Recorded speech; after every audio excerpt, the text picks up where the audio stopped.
Hello and welcome to the JB&M Sports Fanatic channel. What's good with you? And so here we go. Sunday night football. We've got the Cowboys and the Buccaneers here. And so let's see how this plays out, guys. But here we are. And it's down at Dallas this time. So the Cowboys will get the ball first. And let's see how this offense looks. Obviously, no Amari Cooper. We know that. But still, Dak Prescott, and you still got CeeDee Lamb, you got Zeke, you got Tony Pollard, you got all these guys on offense. Let's see how they do. I'm interested to see how the offensive line is going to hold up in this one as well. It's been much of the talk in the preseason, but without further ado, let's go ahead and get things started. And so Dak Prescott throws it and finds his tight end immediately, Dan Schultz, for the reception. And so second down, coming up second and about 4. Jay, what's good with you? What's good with you? Jay says, what a day of football. And so, yes, what a day of football. I mean, a lot of ups, a lot of downs. But, hey, your Chiefs did not have to do that to the Cardinals, Jay. I mean, when I say that your Chiefs put in work against the Cardinals, I mean, wow. Kansas City put in work against the Cards, and it wasn't even pretty. Like, at least not for the Cards. But here we go, second and 2. Zeke gets it, and Zeke cuts it to the left, picks up about 4 or 5 yards on the carry. So now we got first down, and so, old man, what's good with you? What's good with you, old man? How's it going? Old man says, hey, JB, man, if I started Robinson, I would have won my match in fantasy. And so, don't you just hate the what coulda, woulda, shoulda beens of the world? Don't you just hate it? But JB's sitting good right now. I made some mistakes in fantasy too, but luckily I was able to win. Meanwhile, CD tosses it to Tony Pollard. They tried to do a reverse there, and CD said, nope, I'm not taking negative yards there. So he just got rid of that one. Braden says, disappointing day today. And so, Braden, I felt your pain. Believe me, I felt your pain. Me and you, we're both feeling the same thing today. Totally understand that. But meanwhile, the Cowboys did lose 8 yards on that play. And so 80 says, fly, Eagles, fly. Of course, his Eagles beat Detroit 38-35 today, so feeling nice.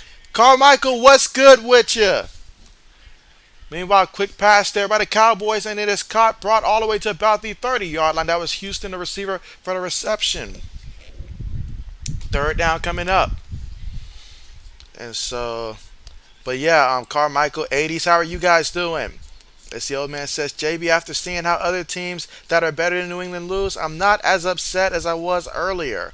And so, I mean, it is the first game. The objective is just to keep getting better each and every week and to hope for the best. You know, football is a week-by-week type of thing, so hopefully next week we come out motivated.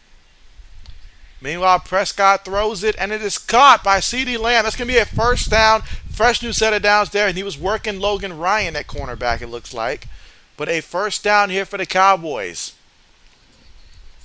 All right, 80 says, did the Pats win? My cable went out, and so unfortunately, 80s, our offense went out as well with that cable. So that is not the case. That is not the case. Let's see. Jay says, Chris Collinsworth's voice sounds sick today. So glad you're doing the game, JB. And so, hey, glad you guys are here to join me here. Glad you guys are here to join me here. And so we've got second and 4 coming up here for the Dallas Cowboys offensively. Again, the first drive of the game here.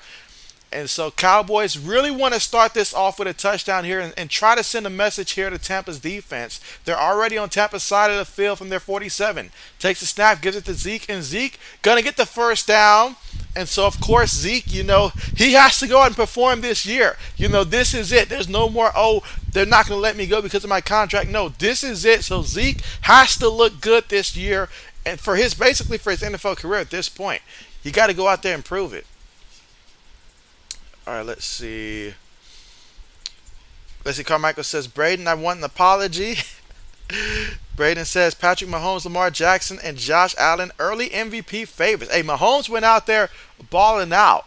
But right now for the Cowboys, there is a lineman, number 66, that currently is being looked at by the medical staff. And obviously, we all know that Dallas has had some issues on the offensive line with injuries already. A couple guys in different places that they may not be all that comfortable with. So certainly this is very big, that they cannot afford to lose any more pieces on that offensive line. He's being assisted as he's walking off the field. Hopefully he'll be okay.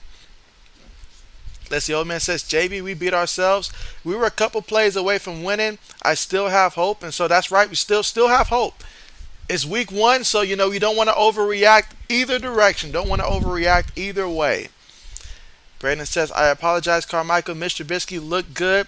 I hope Najee Harris and TJ Watt are okay. And so, same here, same here. Brandon says, just beat you in fantasy, old man. Carmichael says, Najee will be back next week. TJ is not going to be back next week. And so, old man says, I'm hoping Mac Jones isn't hurt and Bryant needs to be gone. But here we go for the Cowboys. They're going to go five wide here. So five wide here. Out of the shotgun. Take the snap. Tampa since five there. Tried to aim for CeeDee Lamb, but incomplete. Incomplete. Great coverage on the play by Davis the third. And that's going to bring up second down.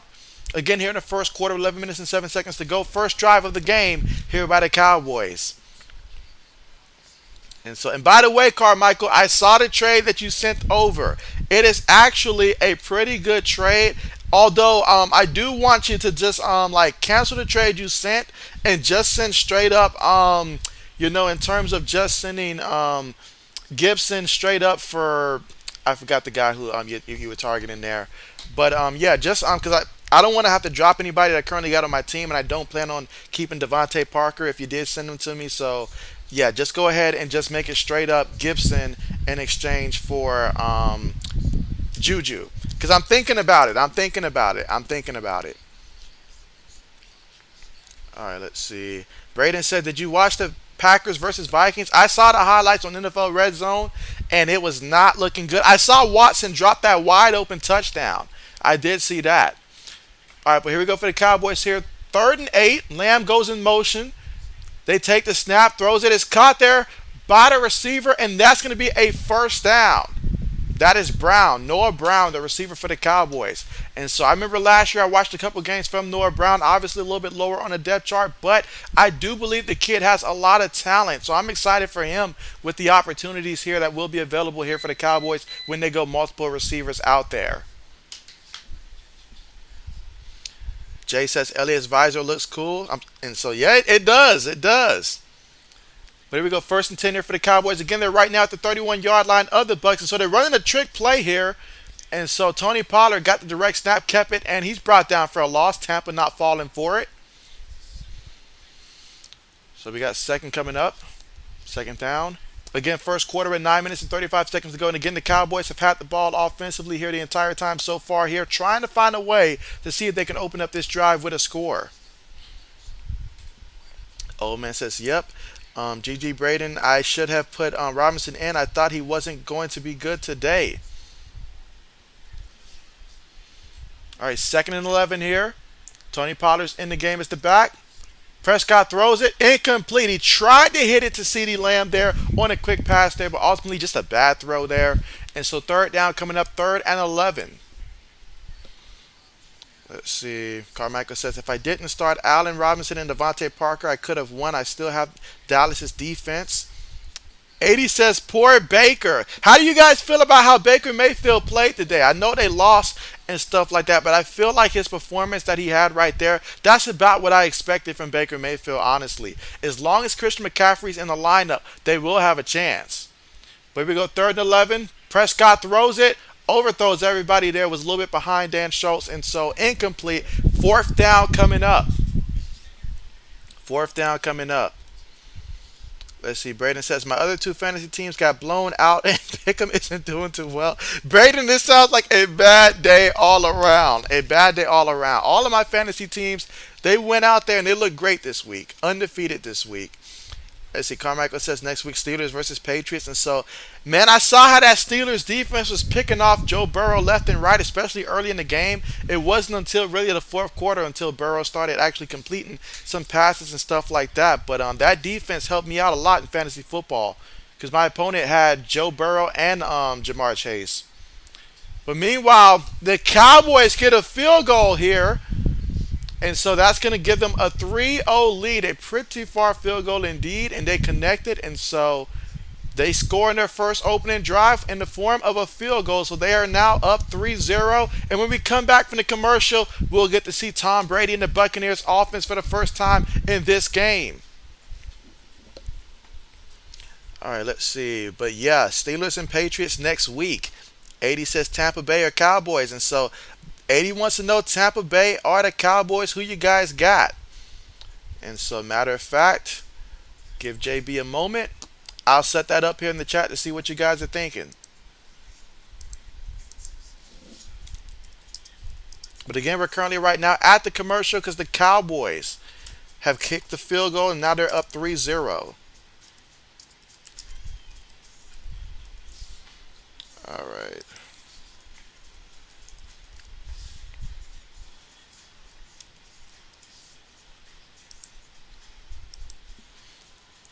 I feel like I got to add this option considering how the games have played today.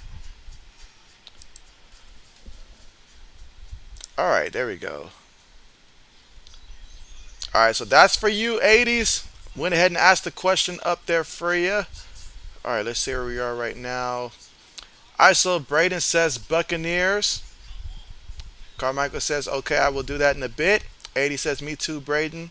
Braden says, that was bad, but I'm not surprised. I expected some drops by the two rookies, but he was wide open, Braden. He was like wide open. You don't drop that. Now, I'll tell you who didn't drop their opportunities. Johan Dotson. It made me feel like I did something right because of all the rookies that I was targeting first, he was the guy that I kept targeting first in all my drafts and stuff like that. I just had a feeling that Dotson was going to actually go out there. And he had a 2-touchdown opener, so, hey, that was not bad at all. Not bad at all. He's going to be touchdown dependent, but not bad at all. And let's see. Let's see. All right, so where am I at now? All right, so Old Man says, JB, I wish I could stay, but I got an early therapy in the morning, so hopefully everyone has a great night. And don't forget to press that like button. Appreciate you for coming through, Old Man. And so, tough week with our Patriots and also in fantasy football. But yeah, definitely get you some rest. And appreciate you for coming through. And best of luck to you throughout this entire process. Best of luck to you. Let's see. Jay says Cowboys will win this game. So Jay has the Cowboys. I'm going to go on the limb and say the Cowboys here as well. We saw a lot of crazy things here, so why not? Let's see. Braden says Romeo Dubs didn't have any drops, though. And so that's true. It's true. 80 says have a good night, Ode, and good luck tomorrow. And so Ode says thanks, 80s. And so Braden says good night. All right, so Braden says he's 7-6 in Pick'em. And so, hey, that's not bad. That's not bad. That's not bad. All right, but here we go here for the Buccaneers. Offensively, Tom Brady. Another NFL season. How long will he continue to dominate Father Time? And first play of the game is already stopped thanks to a penalty.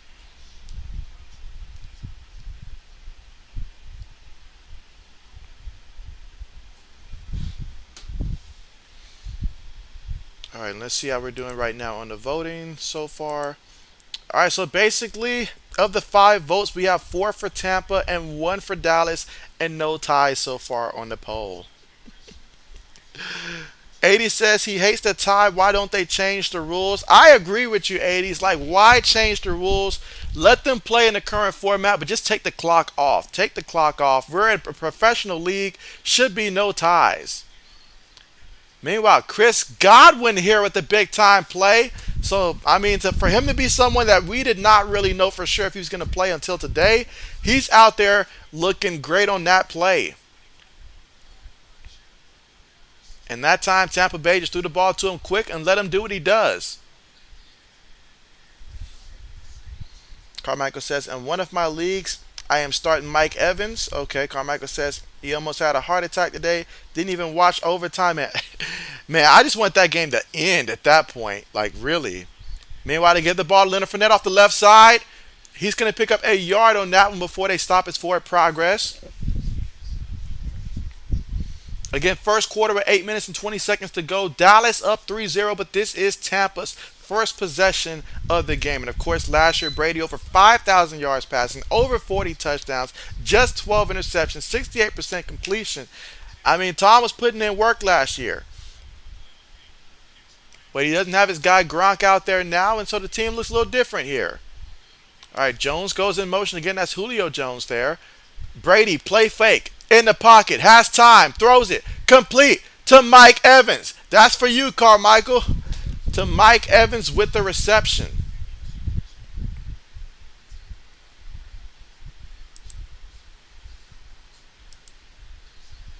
All right, let me refresh this page here.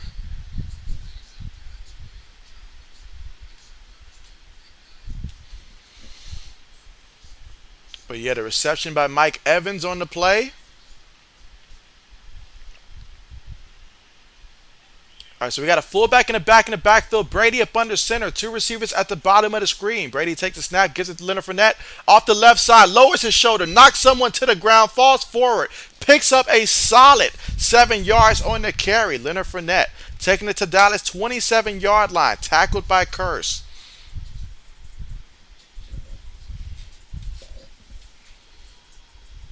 All right, let's see.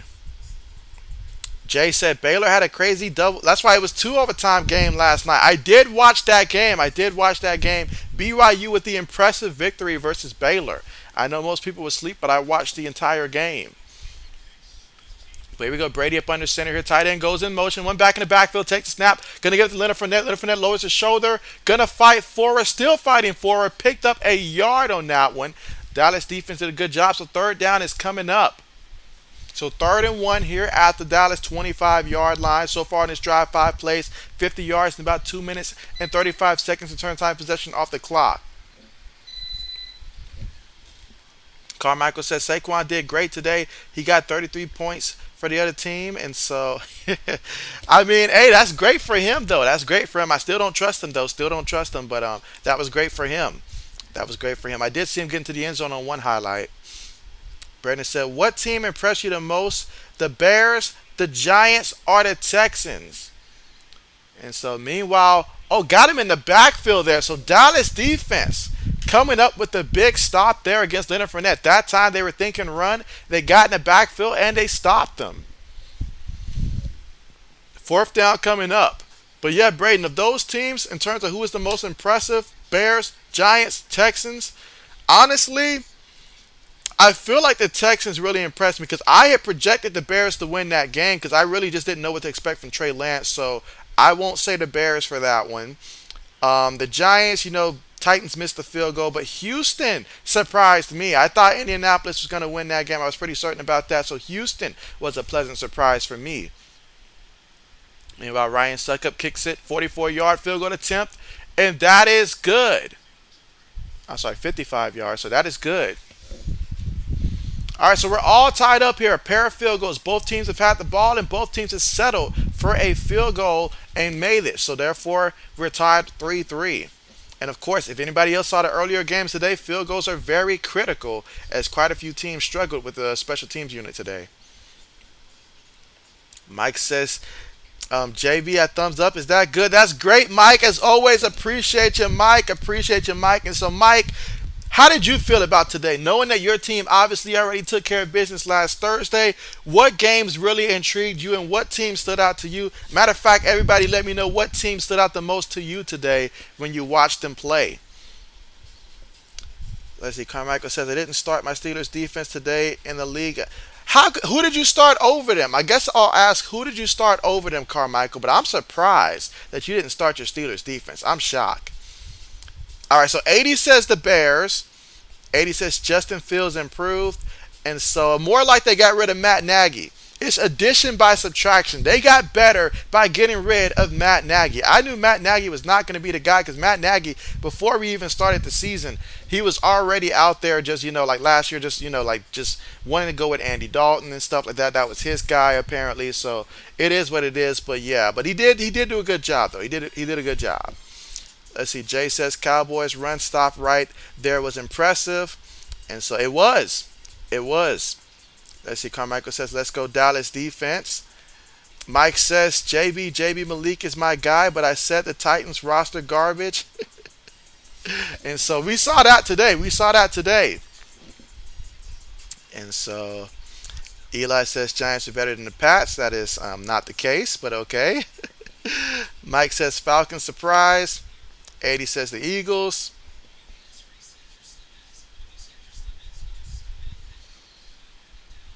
But again, we're currently right now at the commercial here in the first quarter with 5 minutes and 5 seconds to go in the first. Let's see, Mike says, I don't care what anyone says. The Bears got nothing for Fields to work with. Go Fields. And so, yeah, Fields, hey, he put in work. He put in work. He has to work for everything he gets. I will say that. Carmichael says, I started to coach defense, I thought, since they were against the Texans. So I can understand that. Coach defense versus the Texans, I can understand that. And so, okay. That wasn't a bad call at all. Just looking at it on paper. All right, but we're getting ready to return back from the commercial here in the first quarter with 5 minutes and 5 seconds to go. Kickoff on the way from the Buccaneers. Goes out of bounds, and so the Cowboys will take over first and 10 from their own 25-yard line.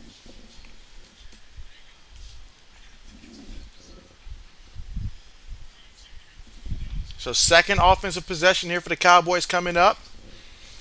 Carmichael says his Steelers surprised them, and so well, that was a good surprise, though. That was a good surprise, honestly, because I was looking at the defense myself, and I was like, wow, I wonder who got the Steelers defense in our league. All right, but here we go. Prescott up under center. Two receivers towards the top of the screen. Two tight ends at the bottom of the formation. One back in the backfield. Prescott up under center. Receiver goes in motion. Takes a snap. Gives it to the back. That's Zeke off the right side. Still plowing forward. Picks up 8 yards on the carry. So now we got second down coming up. Second and short. Here in the first quarter with 4 minutes and 50 seconds to go. Again, the score all tied up 3-3.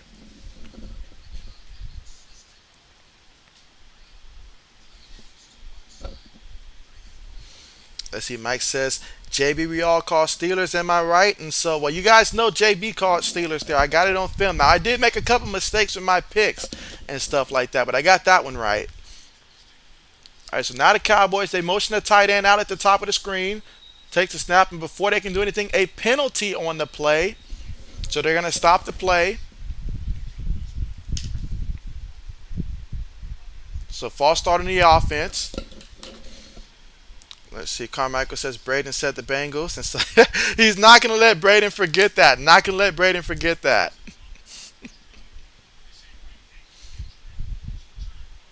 All right, so 2nd and 8 coming up. Multiple tight ends here. Two receivers, one back in the backfield. Prescott up under center. 2nd and 8. Takes a snap. Fakes it to the back. Prescott throws it. Ball is tipped. Incomplete. Almost picked off. It was almost picked off, but it's incomplete. Third down coming up. So we got 3rd and 8 coming up again here in the first quarter with 4 minutes and 7 seconds to go. Carmichael says Braden will never forget. I will bring this up tomorrow too.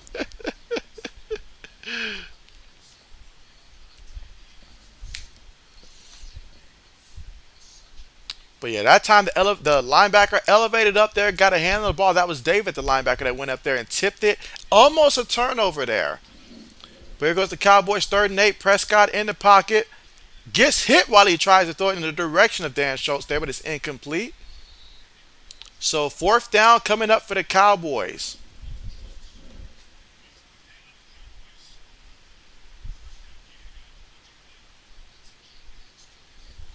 Let's see, Mike says, I did not see the Titans game, but let's go Willis in. Let's get Willis in. And so, but yeah, that game right there, I mean, it felt like the Titans started off okay, but then the Giants took over, and so they ended up missing the field goal towards the end, and so Giants were able to win that one. All right, let's see. Again, 4th down coming up. Braden says Carmichael, the Steelers will beat the Pates and Pats. And so, hey, Braden, what's up with that? What's up with that, Braden? Carmichael says Mr. Trubisky came up big in overtime. You watch the highlights. 80 says never forget, LOL. Braden said now JB will never forget. And so, hey, we got to take it this week by week. Let's see what happened first. Let's see what happened first. Meanwhile, Cowboys punt, and it's caught at their own 21-yard line for the Buccaneers. Nice pickup before being pushed out of bounds on the play, and so now Tampa Bay will start over with their second drive of the game. Again, the score right now all tied up 3-3 so far in this one. Second offensive drive of the game here for the Buccaneers coming up. Let's see. Eli says JB will never forget about me. Carmichael says sorry JB, it has to happen. And so I get it, Carmichael. I get it. I do get it. I do get it.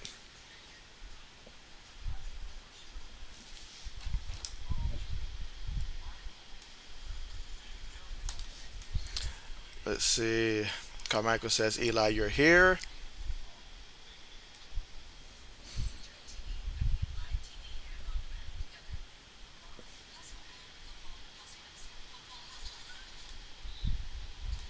And again, currently right now at the commercial right now, but we're all tied up 3-3 right now in the first quarter with 3 minutes and 53 seconds to go here in the first. Braden says Eli's back.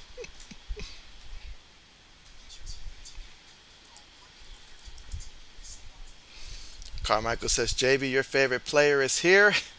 That is not possible. That is not possible.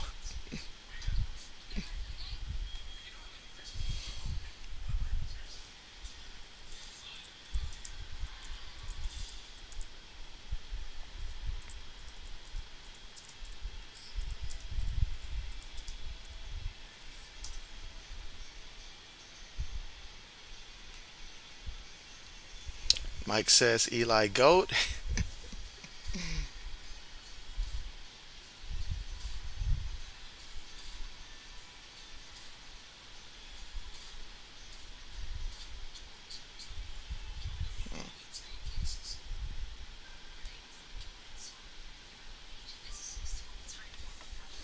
But again, still right now, currently at the commercial as we await to see what the Buccaneers will do offensively for the second on their second drive of the game. Last time came up with a field goal, looking to try to see if they can get more than a field goal this time out.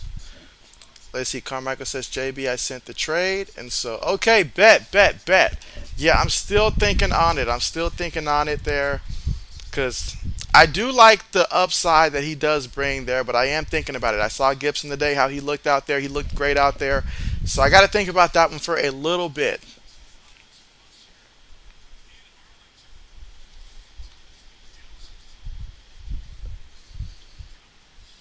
All right, so here we go, guys. First and 10. Again, here in the first quarter with 3 minutes and 53 seconds to go. So Brady and the offense will take over here for their second drive of the game from their own 31-yard line. Brady up under center, play fake, in the pocket, throws it, caught by the receiver, taken all the way to midfield. That's going to be a first down. Mike Evans, the receiver on that play, 19 yards on the reception. And so let's see. Blackman says, I feel so bad that today slipped my mind. 9/11. And so, yeah, absolutely. Yeah, 9/11. And yeah, definitely cannot forget what took place on 9/11 for sure. So thank you for bringing that up, Black Medicine, for sure. And I hope that you are doing well. Meanwhile, they throw the ball there to Julio Jones. And Julio, lowering his shoulders there, picks up about 8 yards on the play. Second and 2 coming up here from the Dallas 42-yard line. Let's see. Braden says, I thought you said Braden in the offense. Lewis, what's good with you? What's good with you? Lewis says, JB, I'm late but finally made it. Glad you're here. But here we go for Brady. Takes a snap up under center, gives it to Leonard Fournette. Leonard Fournette off the left side, picking up a bolt of steam there and takes it all the way to the Dallas 25-yard line. Much was said throughout the offseason about Leonard Fournette, and obviously the shape, the size in which he came and showed up to camp. But obviously he looks great right there on that play to me. And let's see. Carmichael says, I hope the Bucks or the Steelers win the Super Bowl or the Bills. Mike says, shout out to Black Medicine.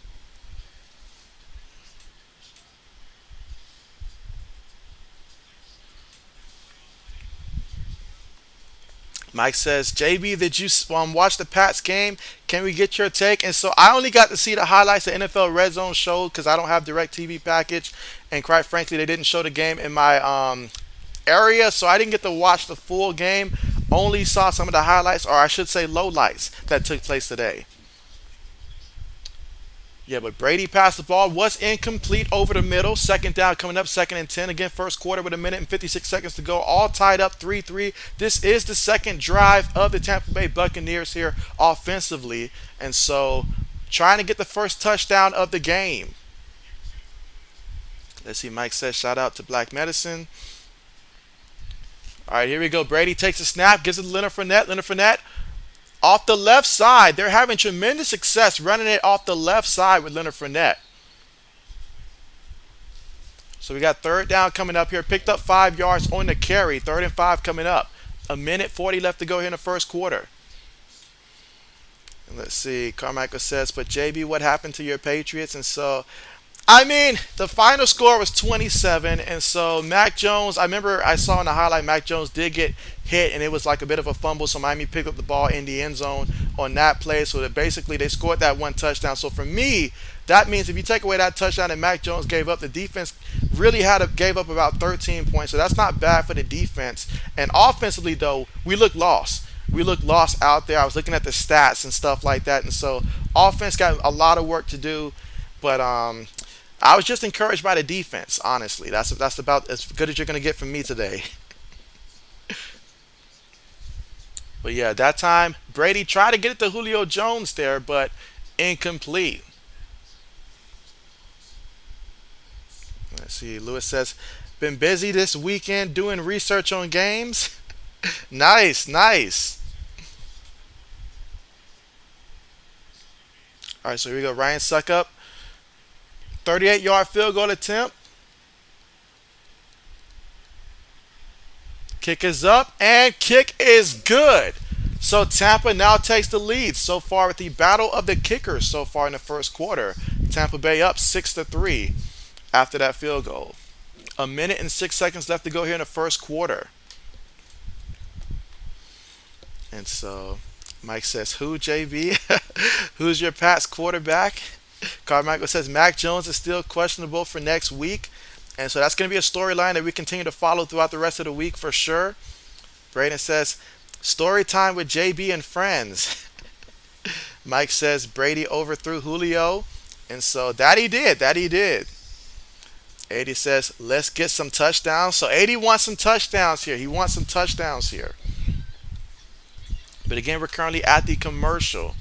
So far in this one, Brady's 4 of 6 passing for 71 yards so far in this one. So he is moving the ball. Dak Prescott, he's 4 of 9 for 43 yards. Again, both of these quarterbacks, no touchdowns, no interceptions so far in this one. On the ground for the Buccaneers, Leonard Fournette, 6 carries, 32 yards. For the Cowboys, Zeke has 5 carries and 27 yards, averaging 5.4 yards per carry so far. Tony Pollard, he had 2 carries for -9 yards. Again, he ended up losing yards on a play that really wasn't his fault. CeeDee Lamb said, here, you take this on the reverse, and so he ended up losing yards on that play. Was not his fault.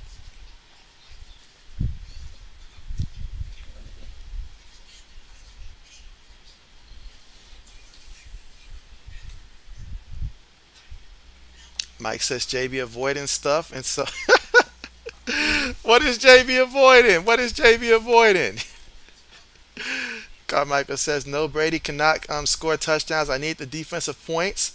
Lewis says no touchdowns. Mike says I'm not even here to rub it in. Let's see. Mike says thumbs up, and so yeah, I appreciate that, guys, and definitely make sure if you haven't already that you press the thumbs up button for sure. And if you're someone that's new, make sure you are subscribed to the channel as well. Absolutely. But yeah, it is just week 1 so far, and so long football season ahead of us, which is great for us. Great for us. I seen the Chargers beat the Raiders today. That was a pretty impressive victory for the Chargers. All right, so Lewis got the under 52. So the under is at 52. Okay, okay. So Lewis is going to be rooting for the defenses here. Carmichael says Brady needs to throw an INT. Well, when he tries Diggs at some point, it could happen.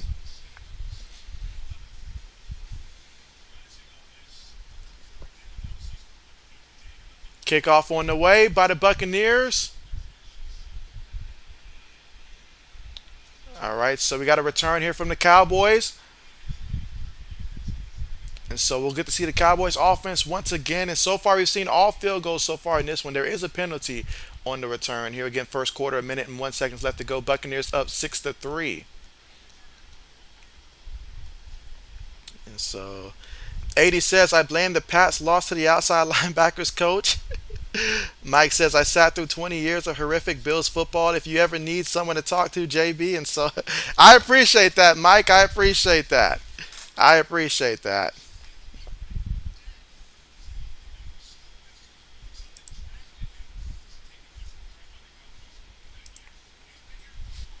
Braden says Devontae Adams scored a touchdown today. And so, yeah, I did see that. I did see that. That I did see. All right, so here goes the Cowboys here from their own 10-yard line. And they're going to give it to the back. And the back, that's Tony Pollard on the carry. He's going to pick up a yard on the play, taking it to the Dallas 11-yard line. 45 seconds left to go here in the first.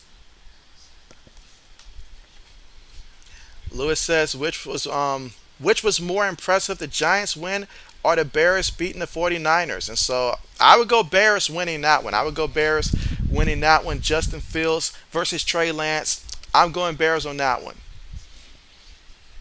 All right, but here goes Dallas out of the shotgun, takes it, throws it, and it's caught by Dan Schultz. And he's going to pick up 5 yards on the play. Third down coming up.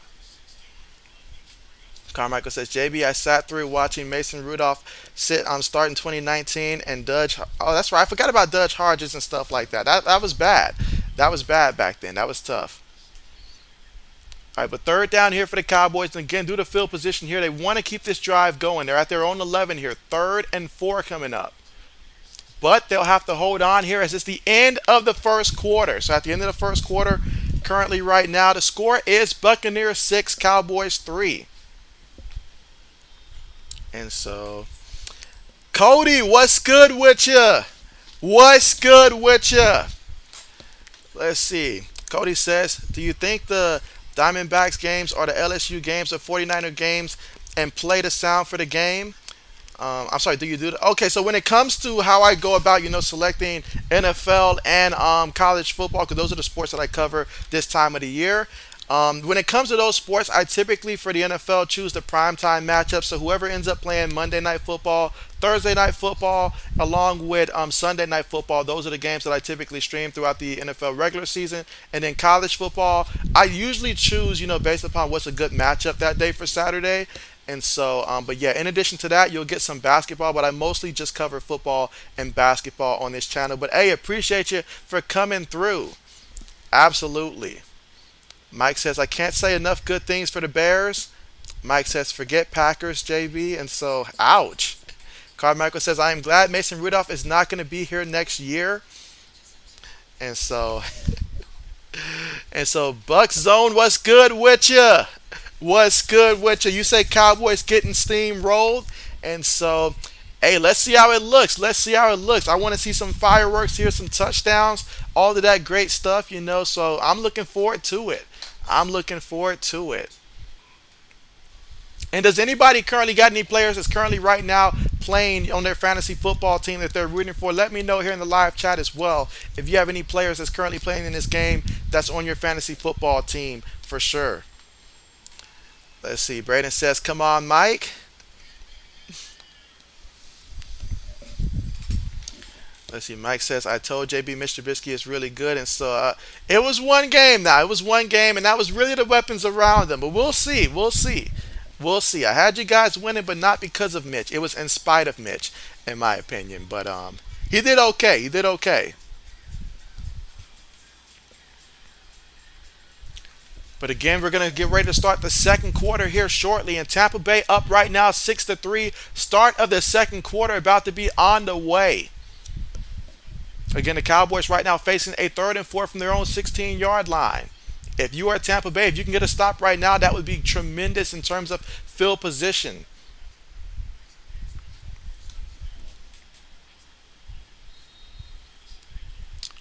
All right, so 3rd and 4 coming up. Prescott in the shotgun, takes a snap here, in the pocket, throws it, incomplete. Targeted for CeeDee Lamb again, but incomplete yet again. And so far in this one, CeeDee Lamb has been targeted 5 times so far today, and he's got just 1 catch for 16 yards. Everybody knows there's no secret that CeeDee Lamb is going to be targeted. Tampa Bay knows that as well, and so far the defense is doing their best to try to negate him from being a factor in this game. And so, let's see. Buck says, Who you got winning, JB? And so, yeah, when it comes to this matchup right here, don't really have a horse in the race, but I like to go underdog when I don't have a horse in the race here. So I'm looking to see the Cowboys do this, but would not be surprised. You can't bet against Brady at all. So I'm expecting Tampa to win, but I'm looking to see if the Cowboys can pull it off. Let's see. Carmichael says, I have a lot of Bucks players. So you got, all right, so you got Leonard Fournette, you got Chris Godwin, and Mike Evans. Oh, wow. When they have a bye week, you are going to suffer, Carmichael. But nice, nice. Braden says, you did pretty good in your predictions this week, JB. Did I really? Did I really? Because I feel like between the Patriots and the Cardinals, those two alone, I feel like I really did bad. I know I projected the Steelers to win. I projected the Bears to win. Matchups like that. So I'll have to look at that at halftime and see just how well did I do. But I appreciate that. All right. Meanwhile, Leonard Fournette gets to carry up the middle for 6 yards on the play. Second down coming up. Let's see. Braden says, who's your NFL team, Bucks? And so Lewis says Mitch was 78.2 rating. That's not impressive. And so Bucks says Packers. And so, okay, you're a Packers fan. Bet. All right, so here we go. Brady up under center. Tight end goes in motion. 2 tight ends, 2 receivers, 1 back in the backfield. Takes a snap, gives it to the back. And Leonard Fournette's going to pick up a couple yards on the play. He's about 2 yards shy of getting to the first down. So third down coming up, 3rd and 2 coming up from the Tampa Bay 47-yard line. And so, but yeah, Braden, you're not alone here. You're not alone. You've got Bucks here with you now to root on the Packers.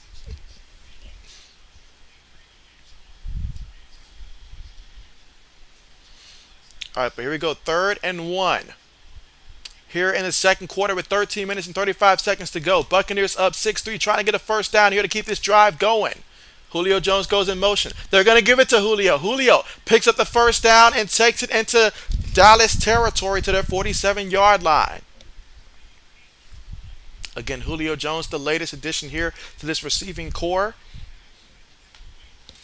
Let's see, Mike says, JB, understand, all I want is to find a team that can give his Bills a challenge. Carmichael says, Mitch is the MVP this week. I don't know. I can think of a bunch of people ahead of him, but he did okay. Carmichael says, Lewis, that is impressive for Mitch. All right, but here we go, guys. 1st and 10 for the Bucks. Again, we're still waiting to see the first touchdown of this game. Julio goes in motion. Brady takes a snap, gives it to Leonard Fournette up the middle, and he's going to pick up about 3 yards on the carry. Second down coming up, 2nd and 7 from the Dallas 44-yard line.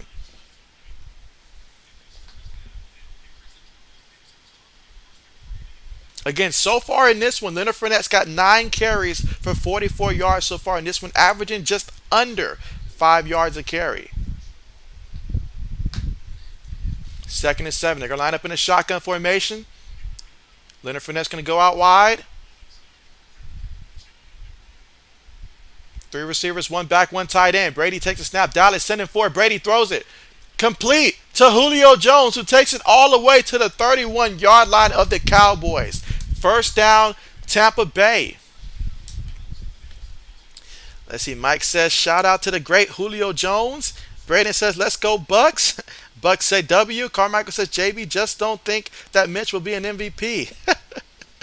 Jay says, I thought the Chiefs would do good today, but I wasn't expecting that. Who are you telling? Like, I felt awful about my pick. That's the one game that I felt awful about and all like that, because I was like, man, they really brought it. Like, I knew they were the better team, but they really brought it. Meanwhile, Leonard Fournette on the carry, gonna lose a yard in the carry. So 2nd and 11 coming up here from the Dallas 32-yard line. Again, here in the second quarter with 11 minutes and 18 seconds to go. Tampa Bay leading this one 6-3. Lewis says defense. Mike says Julio.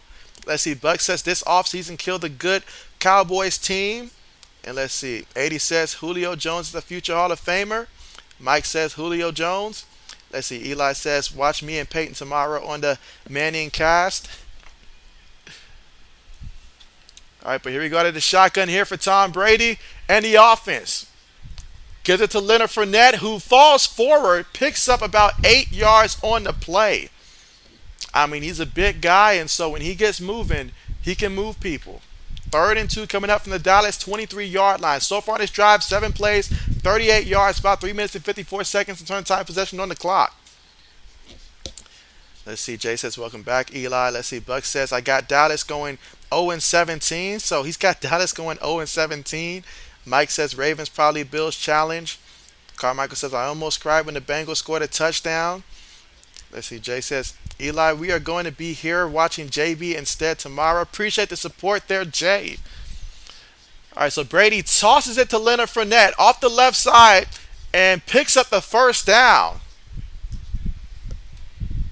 And so that's 13 yards on the carry. So first and 10 from the Dallas 13-yard line. And so far on this drive, 8 plays, 48 yards, and almost 5 minutes in terms of time of possession off the clock. So they're moving the ball nicely. And Leonard Fournette is a big part of it on this drive. Just the way he runs the ball, it really complements the way that they pass the ball. And so, but can they finish it in the end zone? That's what's going to matter the most here. Can they score a touchdown and finish in the end zone? Let's see. Mike says Lamar healthy. All right, but here we go. Brady out of the shotgun. They're going to give it to the back, and the back looking for somewhere to go. And he's actually going to lose a yard on the carry. And that's Rashard White with the carry there for the Buccaneers. His first carry of the game out of the shotgun. Let's see. Mike says how many thumbs up. And so let me check that real quick here, Mike. Let me check that real quick. And get back to you on that one. Braden says good predictions, Bucks. Mike says Mr. JB take on a tie. And so Mr. JB did not like the tie between the Texans and the Colts. However, he liked the fact that Tennessee and Jacksonville lost. So he's okay with that for now. Meanwhile, Brady in the pocket, moving around, throws it. Caught by Chris Godwin. And he's going to take it to the 8-yard line. So now we've got 3rd and 5 coming up here. Already a 10-play drive here in about 6 minutes in terms of time of possession. All right, let's see. Carmichael says everyone likes the stream for JB. Appreciate that, Carmichael. Mike says impossible field goal to win over Baker and the Panthers. And so, yeah, I was watching that. That's another one of the predictions that I got wrong this week because I thought that Baker and company would win that one. All right, but here we go, guys. 3rd and 5 here in the second quarter with 8 minutes and 10 seconds to go.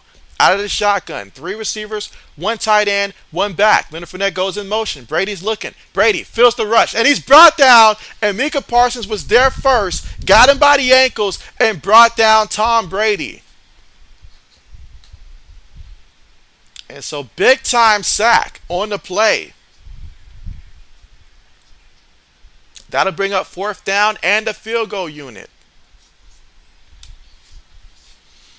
All right, let's see. Eli says we'll get JB on sometime in the future and discuss the Pats and Giants Super Bowls. Mike says Rodgers fraud. Braden says no, Mike. Braden says yes, Eli Manning, JB on the Manning cast. Carmichael said I didn't even watch the Packers game when I was seeing they were losing. And so... yeah, I saw some of the highlights there. I saw Justin Jefferson going off. That's what I saw. But yeah, after the sack, we're looking at 4th and 15 here. But there is an injured Buccaneers player that's currently down right now. So medical staff looking at him.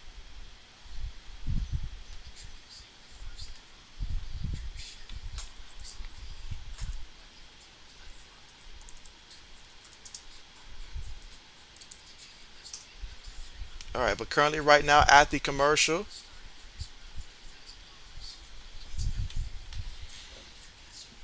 Let's see. Braden says no, Mike. Braden says yes. I'm sorry, I already read that one. Carmichael says I didn't even watch the Packers game when I seen they were losing. Buck says that's definitely a momentum changer. And so yeah, that sack right there. Because honestly, you give Brady time in the end zone. There's so many weapons he got. That would have been a touchdown. Buck says Smith got cooked and injured in the same play. Brandon says it was bad, Carmichael, but not as bad as last year's season opener. And so, yeah, Mr. JB asked me about that too. He was like, what do you think about how the Packers did? I said, well, last year, believe me, I had Aaron Rodgers on my fantasy football team last year, and the Saints made him look even worse last year. I did not start him for about 8 or 9 weeks in fantasy football. I was so pissed with Aaron Rodgers and his performance last year. I didn't start him for 8 or 9 weeks. Let's see.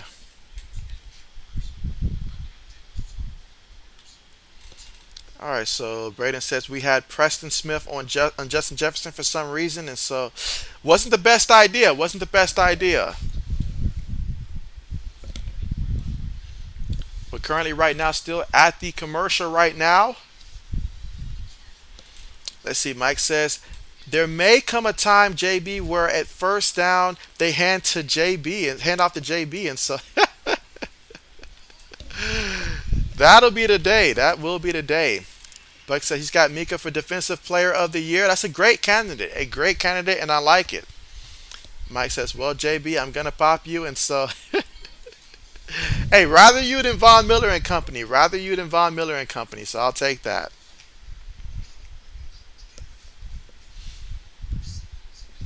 Again, the score right now, still right now, Tampa Bay 6-3 right now, but they are in field goal position, and so they're just looking at the injured player right now.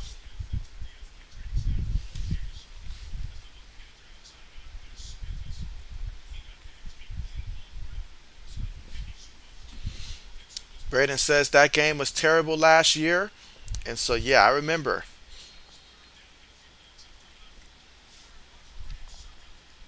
All right, so Ryan Suckup here. He's already made two field goals here. This is a 36-yard field goal attempt.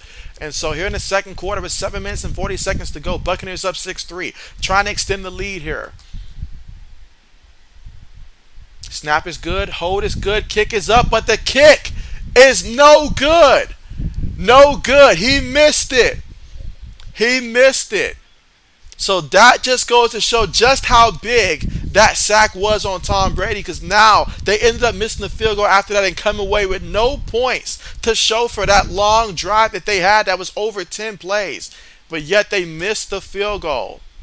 That hurts. Those are the kind of drives that you got to capitalize on. Braden says he missed it. 80 says a miss.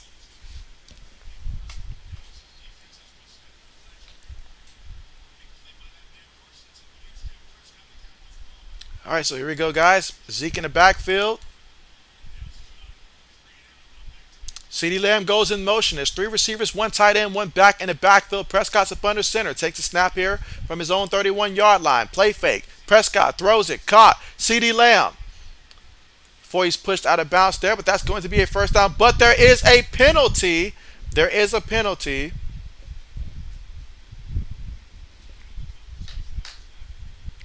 And they're going to be looking at, I believe it to be offensive pass interference. Let's see what they call. Let's see. Buck says, Bucks be making $1 million moves, but 10 cents finishes. Mike says, getting furniture set up for Monday night, getting snack ready for Titans. And so Mike's already looking ahead.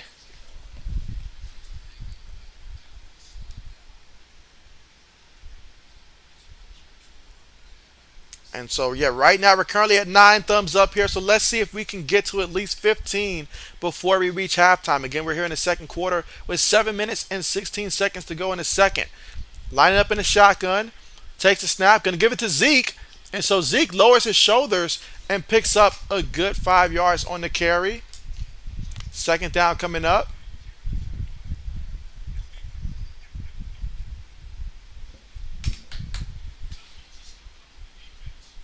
All right, so here we go in the second quarter, 6 minutes and 50 seconds to go. Prescott takes a snap out of the shotgun, throws it, and it's complete to Houston. And so Houston's going to pick up 5 yards. So now we got 3rd and 10 coming up for the Cowboys. 3rd and 10. Let's see, Jay says next week we get 2 Monday Night Football games. All right, but 3rd and 10. You've got 3 receivers towards the top of the screen, 1 tight end towards the bottom of the formation here. Dak making adjustments. Important 3rd down here for the Cowboys from their own 31-yard line. Buccaneers send 4. Prescott has it, steps up, eludes the rush, throws an interception to Antoine Winfield, and so he threw that right to him. Great read on that play. And he's brought down, but wow, what a play there. That time Dak Prescott threw a costly interception indeed. You don't want to give the GOAT that many possessions, especially off of mistakes. Big time interception. And so now, what a costly mistake that was. Wow. Like you look at the replay here. And so that time, the cornerback's looking at him the entire time on the play. Let's see. Buck says, I'm going to make adjustments to Dallas season. You say 6-11. Braden says picked. Buck says it's the Eagles that are going 0-17. Buck says Dak playing like trash. So you say the Eagles are going 0-17.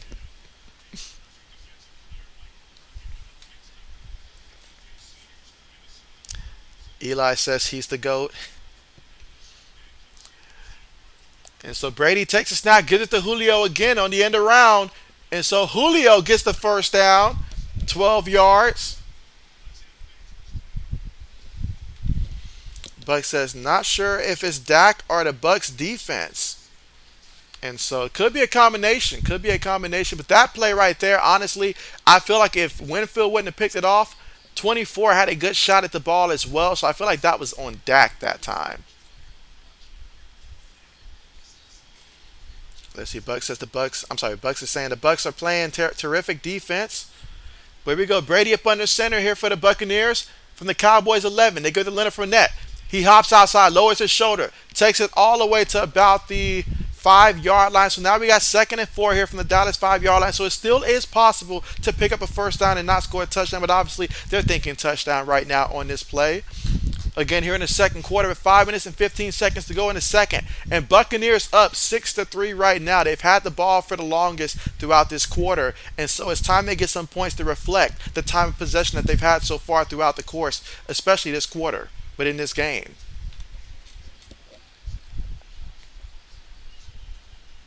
All right, so here we go here. Brady up under center.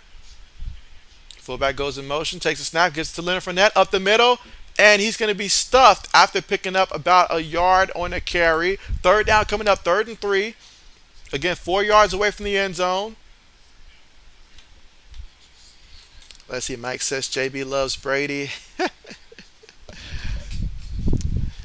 Oh, man, Mike. Oh, man. There was a time.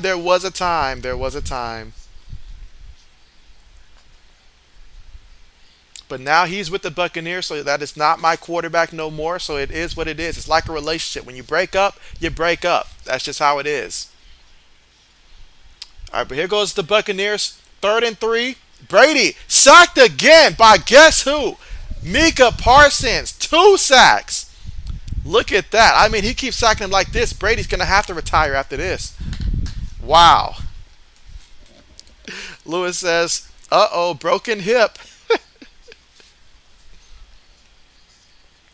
But that is a big-time sack once again.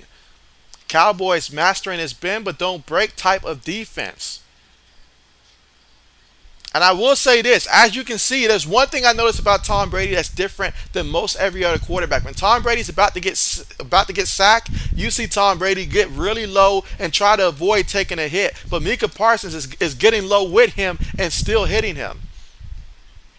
Meanwhile, extra point is good, and so 9-6. I'm sorry, 9-3. That's the score. Buccaneers up 9-3. Buck says, Bucks dominating everything but the scoreboard. And so isn't that the truth? Isn't that the truth? And so now we're at the commercial. And so Buccaneers, after that field goal, they're up 9-3. Would have been 12-3 if not for that missed field goal they had out there last time. But it's 9-3 right now. And so they had a great field position to start things off with. So give credit to this Dallas defense because this score could be a lot worse. It could be a lot worse. And so Buck says Micah got his X Factor on. Exactly. You can see it all around him. Exactly. Mike says JB loves Rattler, Baker, Brady, 80s. Oh, man. Your boy Spencer Rattler going to be going against that Georgia defense. Things aren't looking too promising for him.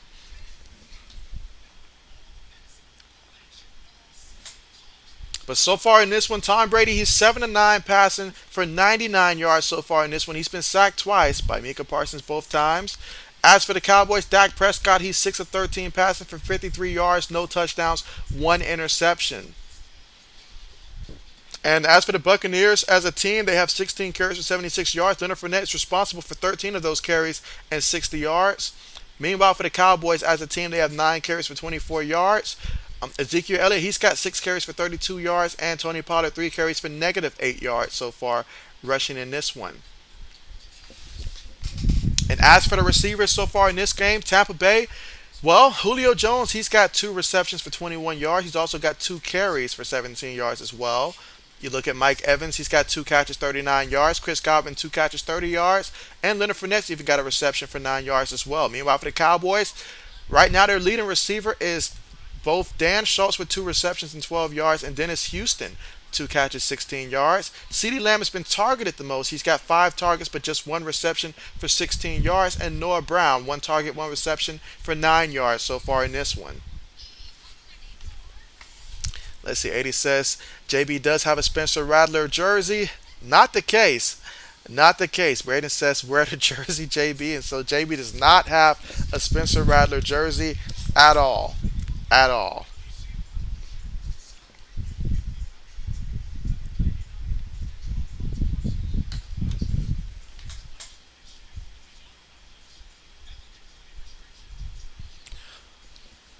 All right, so kickoff is on the way here for the Bucks. High kickoff, caught here by the Cowboys from their own 3.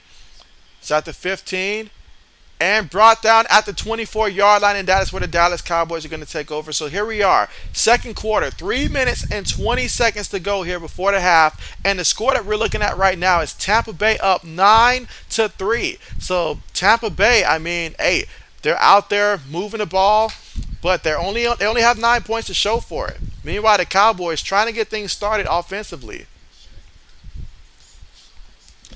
Let's see. Braden says also wear your Eli Manning jersey, and so funny, it's very funny, Braden, very funny. And so let's see. 80 says JB and Manning is for. Sorry, JB and Manning. Nah, that's not it. 80s. All right, so that's a false start there against Smith, the rookie Tyron Smith, who was drafted by the Cowboys in the first round.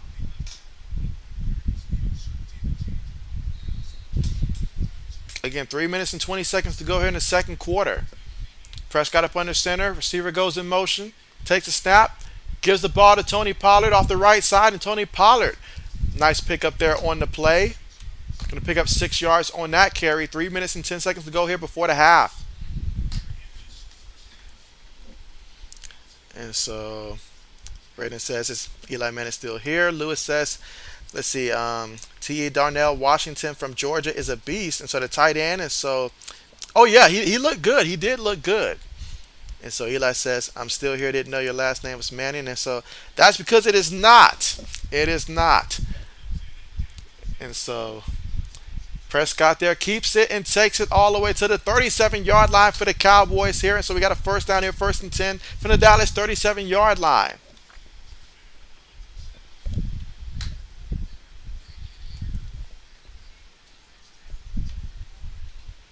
That time Dak opted to keep it there. Had the option to pitch it, but he chose to keep it, and that was the right decision.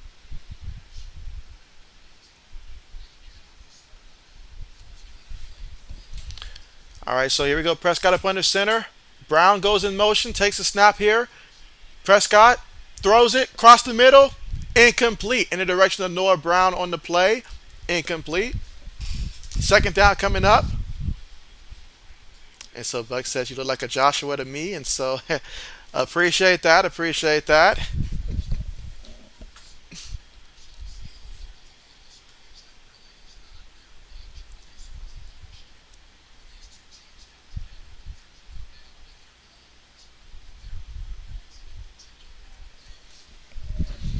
All right, so here we go, guys. 2nd and 10 coming up. Again, 2 minutes and 5 seconds to go here in the second quarter.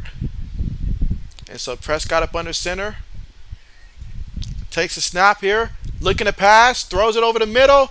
Tight window. He tried to throw it in, and that is going to be incomplete. And again, in the direction of CeeDee Lamb. And again, the difference is no Amari Cooper to take away the top cornerback. So CeeDee Lamb having to try to do it all by himself. Again, no Michael Gallup in this game either. Great coverage there by the Bucks. 80 says Peyton Manning, Eli Manning, Cooper Manning, and JB and Manning. Nope, nope. Got it all wrong. 80's got it all wrong. Here we go in a second, guys. 2 minutes and 1 second here before the half. So this will be the last play here before the 2 minute warning. And so, oh, Prescott got hit on that pass. Lucky for him, that was incomplete, but he got nailed on the pass. Buccaneers defense is around him every time he looks to throw the ball.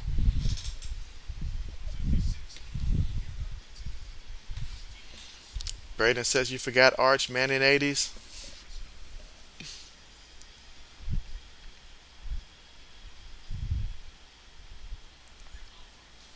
And so now we have the 2 minute warning with 1 minute and 56 seconds left to go here before the half. And so far, it's been bring your own field goal kicker to the party as the Buccaneers are currently leading this one 9-3 over the Cowboys. And the Cowboys, when we come back, will have to punt the ball from their own 37-yard line as fourth down is coming up.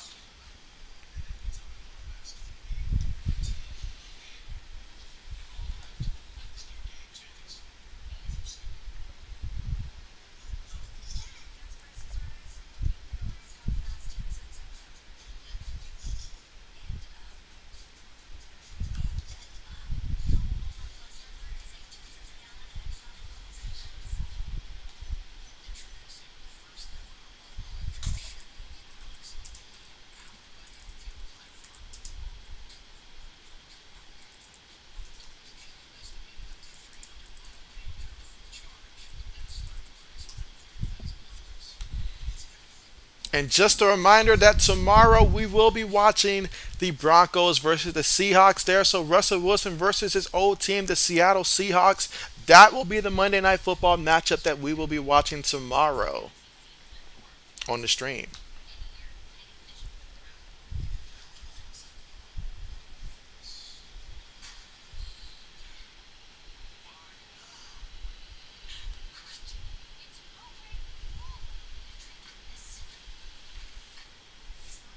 Let's see, Lewis says, hope they don't get too crazy in the second half and start scoring tons. And so Lewis is hoping for that low scoring game. That's what he wants to see, a low scoring game.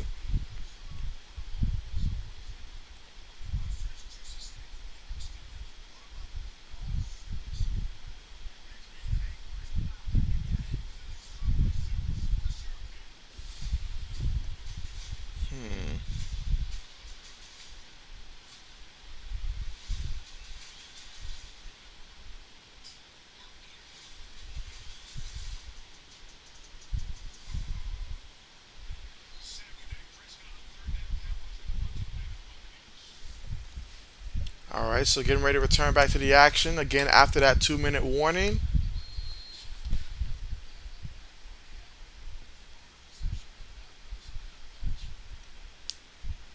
So the Cowboys have the punt unit out. They will punt the ball.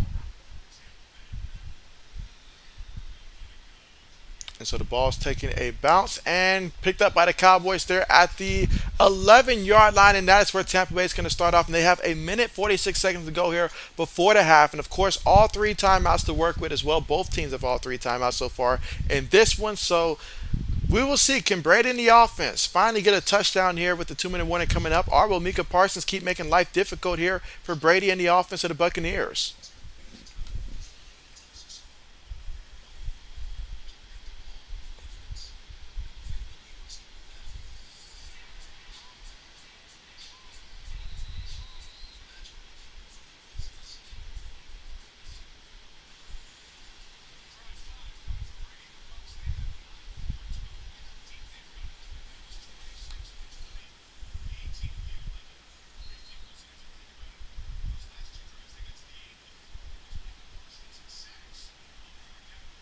All right, so here we go. Shotgun formation. Three receivers, one tight end, one back.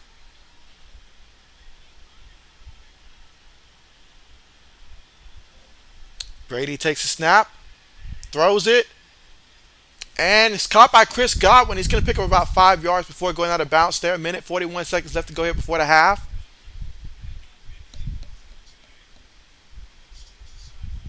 Ooh, so you see Chris Godwin right now. He's a little shaken up. And again, he was already just barely clearing to play in this game, and so certainly hope that he is okay. And so Brady on 2nd and 5 out of the shotgun, feeling the rush, throws it to Leonard Fournette, who catches it. 3rd down coming up. 1:30 left to go here before the half.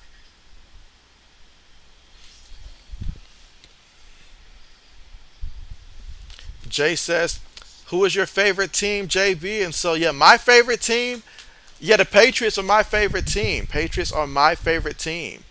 Meanwhile, on 3rd and 4 here, Brady throws it to Cameron Brayton. That's going to be a 1st down there for the Buccaneers. So a clutch 1st down here. So a minute left to go here before the half. They're already lined up. But yeah, Patriots all the way. And so Brady going deep to Julio. And that is going to be, looks to be a reception on the play. And so, wow, how about that? Just when you think that Julio Jones was possibly done last season by how he looked in Tennessee, he's showing he still got it. All right, but here we go. Brady taking another deep shot here, and that is going to be incomplete. Incomplete. He was going to Perryman that time. Incomplete. 2nd and 10 coming up. 28 seconds left to go here in the 2nd quarter. Jay says, I forgot if they were your favorite or if it was the Colts. And so, now, Mr. JB favorite team is the Colts. Yeah, Mr. JB favorite team is the Colts. And so, but nah, absolutely not.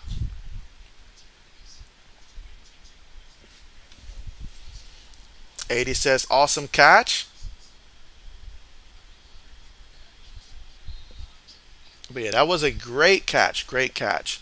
All right, so Brady's going to be in the shotgun. Leonard Fournette's going to motion towards the top of the screen here. So they're going to go 5 wide, 3 receivers, 1 tight end, 1 back. Brady in the pocket. Brady throws it. Incomplete. In the direction of Brady, but incomplete.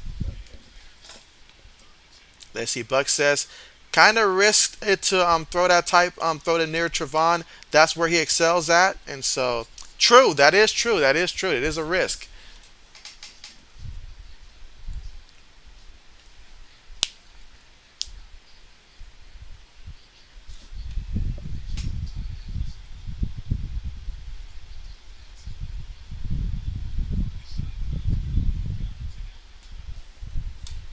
All right, but here we go, guys. 3rd and 10 for the Bucks. Ball right now at the Cowboys 30-yard line. Brady takes a snap. Gonna throw it. Incomplete. High pass on that play. Incomplete. 4th down coming up here from the Dallas 29-yard line. Again, 19 seconds remaining here before the half.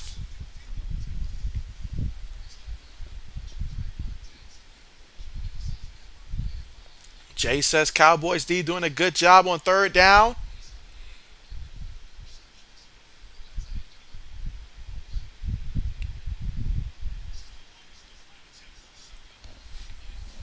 All right, so 47-yard field goal attempt.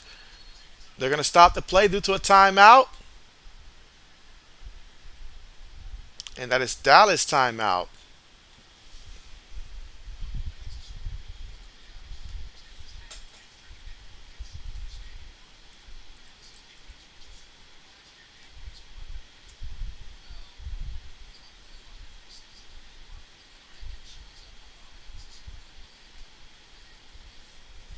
Let's see. Braden says next Sunday night game is next Sunday night's game is the Bears versus the Packers. How are you feeling about that, Braden? The Packers' ability to bounce back there. I mean, Rodgers said himself that he owns the Bears. Will he still own them this year? Do you feel like it?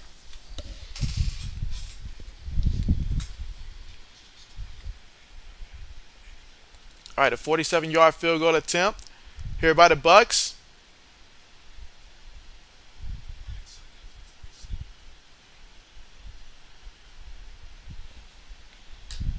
All right, kick is on the way, and the kick is good. So the Buccaneers extend the lead here, 12-3.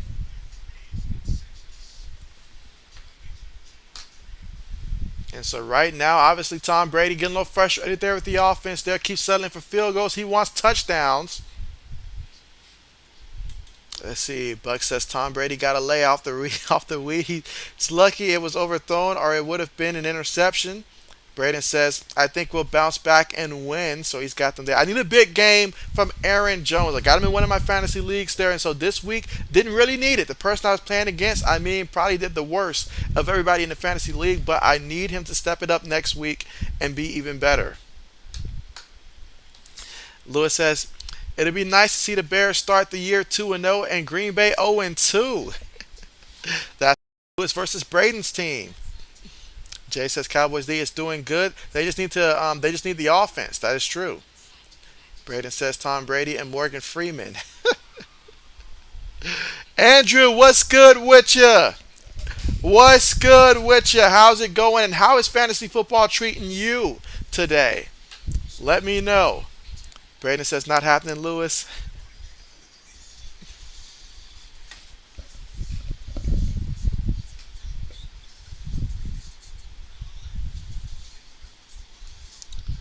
All right.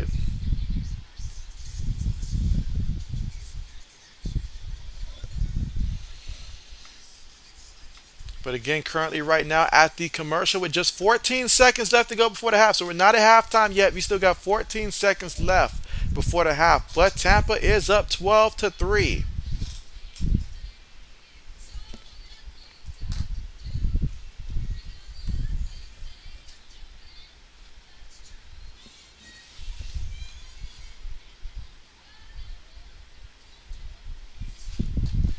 Jay says, do you think Kareem Hunt is a good flex option? He is a great flex option for the simple fact that, especially right now, they have Jacoby Brissett in there at quarterback, and the Browns are not going to be looking to let him take over games. So there's plenty of carries to go around for both Kareem Hunt and Nick Chubb in that offense. And so as long as he's healthy, I think he's a good one. I made the mistake in my other league of not starting him because he was just like he would have been the next man up. He would have been the next man up, but unfortunately, the team was just that deep, and so I did not play him. But looking at how he performed today, got to find a way to put him in there over somebody next week. But definitely, I think so. A good flex option for sure. But hey, JB's teams, we were balling today in fantasy football. Balling today. So a great day for JB fantasy wise. All right, so kickoff on the way. Cowboys get in the end zone. Going to bring it out. He's at the 10. Gets away from a guy 15 and brought down at the Dallas 15. So now they have 9 seconds left here before the half. All right, so Andrew says most likely gonna win, but disappointed that Ramondre Stevenson not getting that many points. And so, the offense right now, it looked a hot mess today. All right, so whether it was him, whether it was Damian Harris, nobody really got those points and stuff like that. But it's gonna take some time this season. And so, as the season goes on, I'm pretty sure those numbers will improve as well. It's just week 1, so you don't want to panic too much. Unless you have someone like Allen Robinson and Cam Akers, then maybe you might want to consider possibly panicking this early. But Prescott took the knee, and that's going to take us to the half. And at the half, the Buccaneers lead this one 12-3. So 12-3.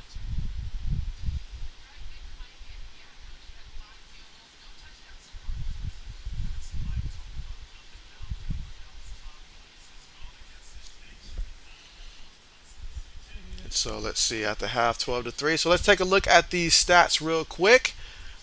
And so starting with Tampa Bay, Tom Brady is 11-16 through the air for 160 yards. No touchdowns, no interceptions, has been sacked twice, both times by Micah Parsons. And as for the ground game for Tampa, Leonard Fournette, 13 carries, 60 yards. Julio had 2 carries off the edge for 17 yards. Rashard White had 1 carry, he lost a yard. And receiving wise here for Tampa Bay, Julio Jones, 3 catches, 69 yards. He's got the most receiving yards in this game so far. Mike Evans, 2 catches, 39 yards. Chris Godwin, 3 catches, 35 yards. Leonard Fournette, he's got 2 catches, 10 yards. And Cameron Brate has a reception for 7 yards as well. Meanwhile, for the Dallas Cowboys, Dak Prescott, he is 6 of 16 for 53 yards, no touchdowns, 1 interception, has not been sacked, although he has been feeling the pressure so far today.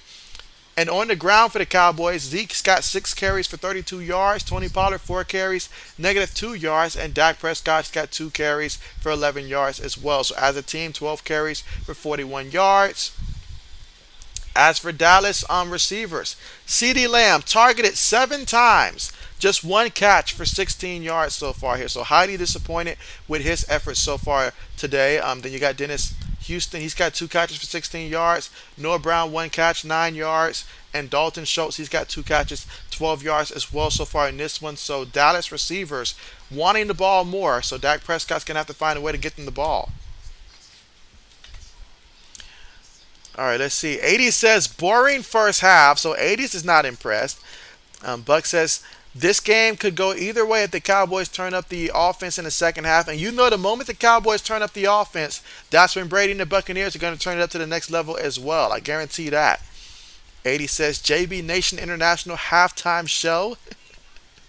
Lewis says, man, Nebraska losing to Georgia Southern, still shaking my head. And so, yeah, that did it. That's what got Scott Frost fired officially. Well, not just that, just his whole entire body of work and stuff like that. I mean, I told you guys, I said before you get to the fourth game, Scott Frost was going to be fired. Now, who they bring in next?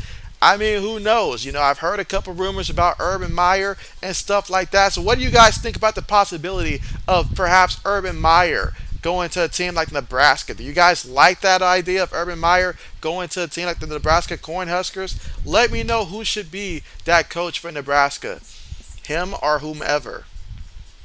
Let's see. Jay says Dallas needs to run the ball with Zeke. Andrew says, who is everyone taking to win this game? And so majority, I believe, is rocking with the Buccaneers so far in this one. And so, I mean, I started off, saying Cowboys, so I'll stick with that pick there and stuff like that, even though I believe Tampa will get it, but I'll keep saying Cowboys here, but we'll see. Jay says he picked Dallas. He said, I think they still could if they do better on offense. And so, yeah, they have to do better on offense. And honestly, I really would like to see them focus on running the ball more. They're trying to force feed the ball to CeeDee Lamb. Tampa knows that. Everybody knows that. And so it's tough when you're the number one receiver and all like that. And then defenses are game planning on how to stop you there. And obviously not having Amari Cooper anymore. Not having Michael Gallup. That right now is playing a role in this for Dallas. But ultimately, Tampa Bay is playing really good. And Dak Prescott's making some mistakes.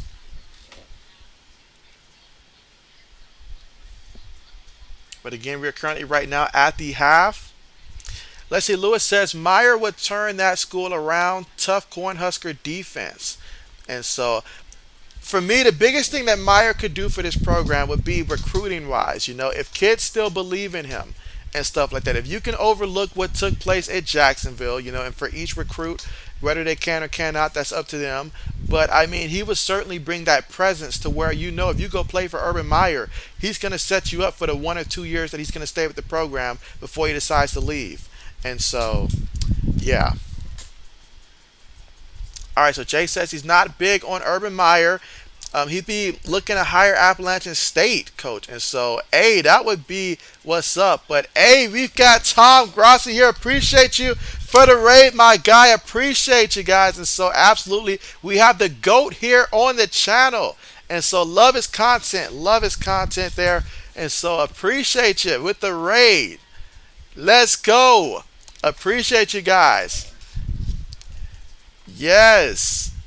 Appreciate you guys all so much. You guys are the real MVPs. All of you. Appreciate you. Thank you so much for that, Ethan, there. Appreciate you there for that. Appreciate you. And so, yes, Tom is the GOAT, guys. And so, hey, appreciate that. Kaylee, appreciate that. Thank you so much, everybody. Yes. And so, Packer Nation came through. Appreciate you guys, man. Appreciate you guys. And this raid. And so, yes. Yes, appreciate you guys. And then Ethan there, appreciate that. And so Boto, appreciate that. You say, I see your Giants won today. I see you there, Boto. I see what you did. I see what you did. But appreciate you guys all the way. Yes, appreciate you guys. Man, let's go. Let's go. I see you, Shola. Let's go, Pass. I see you all over. Appreciate all of you guys. MVPs everywhere. Thank you guys. Thank you guys coming through. And so, absolutely. But yeah, appreciate you guys coming through here for the raid. Appreciate you. Absolutely. Let's see what he says. Fire them cannons. Brayden says you got rated by Tom Grossi, and so yes, the MVP, the GOAT of YouTube, coming through here, gracing his presence here. Appreciate you. Appreciate you all for coming through. Appreciate you. Absolutely. And so yes, and appreciate the subs too, guys. Appreciate it so much, guys. And so yeah, appreciate each and every one of you for coming through, guys. Again, all MVPs in my book. Appreciate you. You know, regardless of what your favorite team is, appreciate you guys for coming through. Got a Broncos here saying let's ride. Bet, appreciate it. But yes, Tom Grossi, the real MVP, as always.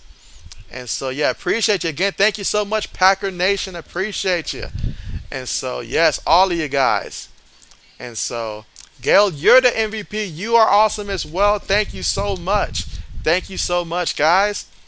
And so, yes. And so, Crash, appreciate the sub. Appreciate the sub. Appreciate the sub, my guys. Thank you so much. And so, Lewis is in shock here. And so, yes, appreciate you guys. And so Justin says, let's go, Chiefs. And so, again, appreciate you guys. Appreciate you guys. And so, yes, thanks for the sub. Thanks for the sub. 80 says, awesome. And so, yes, you guys, once again, making the stream here, bringing life to the stream. Appreciate you guys.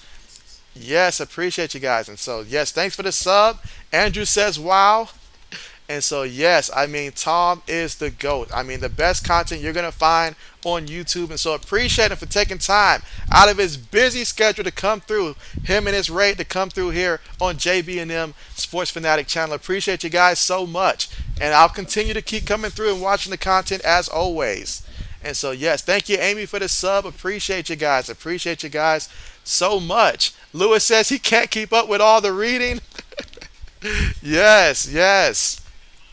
Let's see, Josh says, I hope the Bucks and the Cowboys don't tie. Tying is like kissing your sister. It's no fun. That is crazy, but absolutely, yes. We don't like ties. We don't like ties. Absolutely.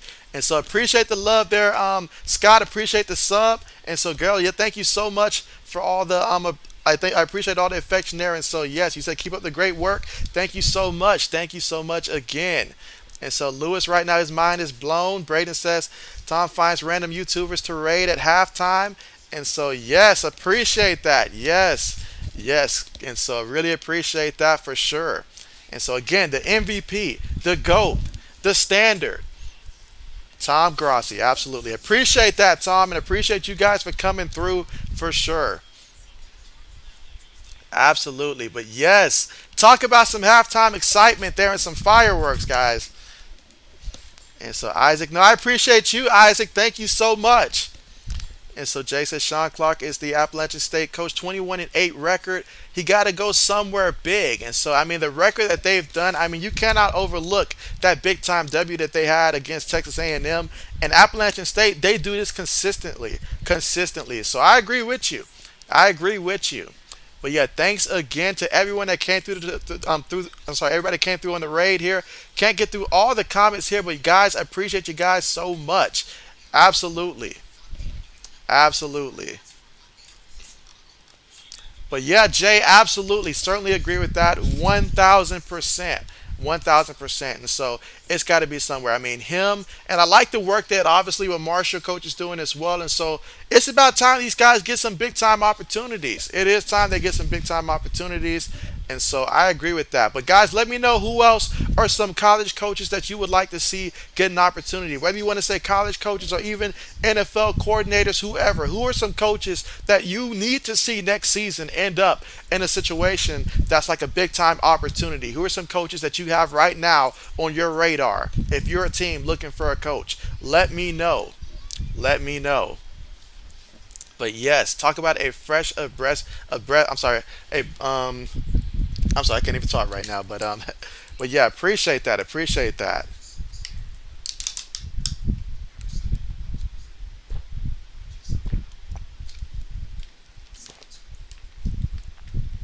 Absolutely. But yes, absolutely. But again, we're still right now at halftime, so we're still waiting to come back in the third quarter right now. I mean, Buccaneers are up 12-3. We've seen a ton of field goals here so far in this game, but we want some touchdowns. We want some touchdowns. Well, everybody except Lewis, that is. Lewis says no touchdowns so far in this one, but everybody else wants to see touchdowns. Jay says, I tell you what, Kansas Jayhawks coach is doing an amazing job turning them around. And so that he is, Jay. I'm just hoping that he stays down there with the Jayhawks because I want to see him continue to build out that program down there in Kansas. And so he's doing a tremendous job with them. So I want to see that turnaround become complete because Kansas has been waiting for this for quite some time. Quite some time. And so Braden says JB is speechless right now. And so, yeah, I mean, JB had to grab the water and all like that. I mean, JB at a loss for words. And so, but absolutely.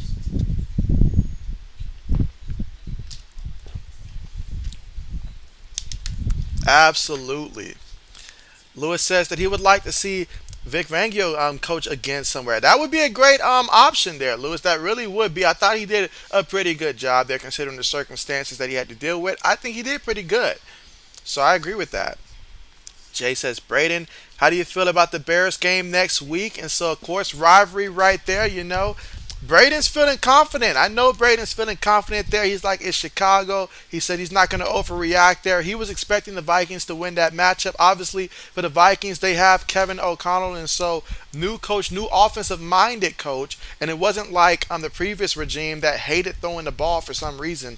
And so Kevin is going to embrace passing the ball. Kirk Cousins, he looked pretty sharp early on. And so the Vikings are one of the teams that I have my eyes looking out to see one of those teams that's going to take it to the next step this year. But that being said, though, the Packers against the Bears next week, I mean, Aaron Rodgers, he's going to recover. I'm telling you, he's going to recover. He's going to do great. I think he did pretty good there. Those rookie receivers, they're going to come along as the season goes on there. So you'll see some good things from the Packers moving forward. So I'm not concerned whatsoever about, the Green Bay Packers. I still got them as a playoff team. I still believe that.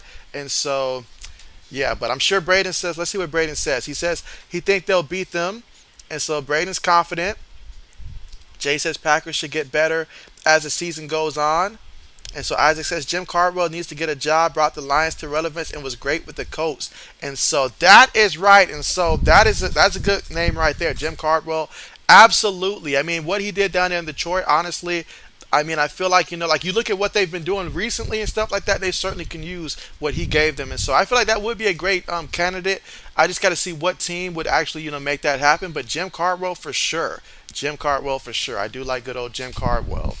And so great name that time. Braden says that's what I'm expecting to happen. Jay Lewis says Phils did say they were going to surprise people. They surprised me in the first game, and so well, JB called it. JB called it. JB got it on record. One of the few games JB got correct.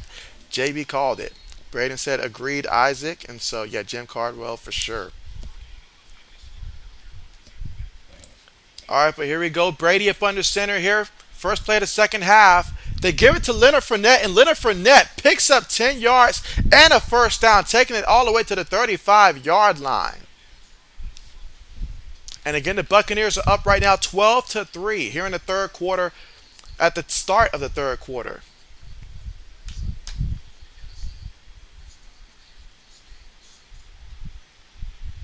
I'm tempted to say John Harbaugh just because I want John Harbaugh to leave Michigan so Michigan can go back to being what Michigan was before he got there. But speaking as a Buckeyes fan, but yeah, certainly some great coaches that do deserve some opportunities. So Brady up under center takes the snap, gives it to Leonard Fournette. Leonard up the middle, gonna pick up 2 yards on the carry before they stop his momentum, and so 2nd and 8 coming up at the Tampa Bay 37-yard line. And you heard all the things that everybody was talking about Leonard Fournette in terms of being out of shape and stuff like that. But I'm telling you, Leonard Fournette is looking good in this game. And I feel like Leonard Fournette's going to have an even better season here for the Buccaneers this year. I feel like they're going to rely on him a little bit more than they did even last year. All right, so you got a back that goes in motion. That's right. Brady takes a snap, throws it to White. White gets it. And he gets back to the line of scrimmage. Third down coming up. So can the Cowboys defense get a stop here on 3rd and 7 from the Buccaneers 38-yard line, or will the Bucs offense get a first down and kick it into next gear?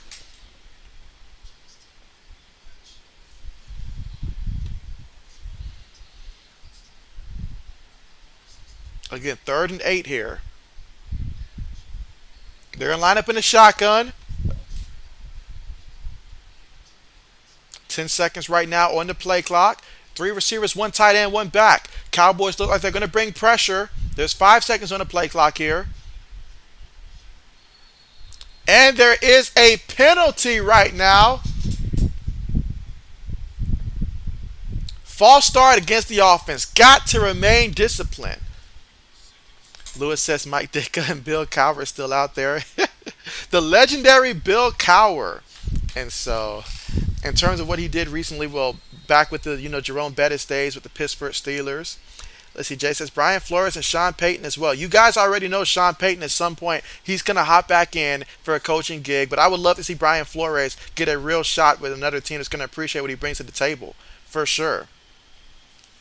All right, but here we go out of the shotgun. Again, 3 receivers, 1 tight end, 1 back. Brady takes the snap here facing 3rd and 13. He's going to chunk it deep to the left, and it's going to be incomplete in the direction of Bernard Perryman. Incomplete. And so, Michael, what's good with you, Michael? How are you holding up today, Michael? How are you holding up today? I can't say nothing. You saw what happened with my team. I know I'm not even going to bring it up. But how are you feeling today, Michael? Michael says Leonard Fournette still seen as 3rd down back. And so, Leonard Fournette, he's putting in work. He is putting in work for sure. But appreciate you for coming through, Michael. Hope all is well. Eli says Tom Coughlin is available. And so, I actually thought he was doing a tremendous job when he was down there in Jacksonville as well, even though he wasn't directly coaching them. But the impact that Tom had down there in Jacksonville, like he had them really competing for the playoffs. And since then, they have not looked anything like that since. And so punts on the way here. And, all right, so Dallas will take over from their own 29-yard line. Let's see, Buck says Brady testing the hell out of Diggs. Yeah, Brady likes to go after you. That's one thing I noticed. He likes to go after you. That's for sure. Let's see, Jay says Brian Flores would have done a great job with Miami. I still think Miami will regret getting rid of him. And so, yeah, he did a tremendous job because what he had to do was take the team that was already, like towards that bottom tier. All they were thinking about was draft picks, and he did help them improve as a team. And so, he did his job. He did. And so, let's see, Andrew says Diggs is pretty tough to beat, though.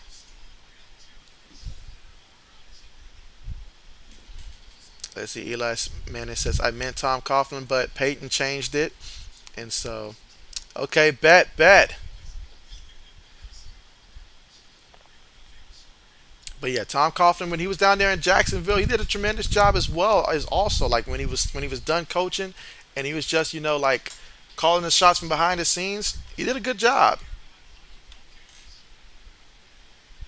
Let's see. Jay says they hit the jumbotron, and so sorry, that punt hit the jumbotron, and so the punter took a hit on that play.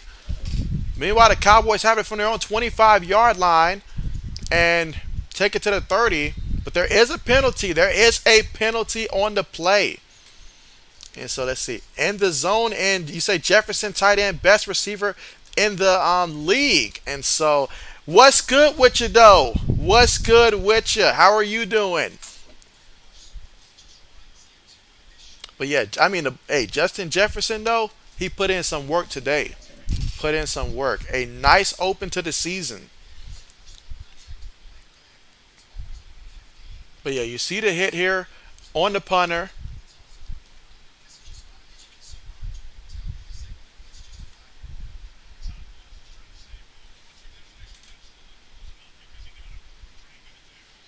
All right, so let's see. In the zone says that Jefferson is the best receiver in the league. Let's see. Andrew says Cooper Kupp.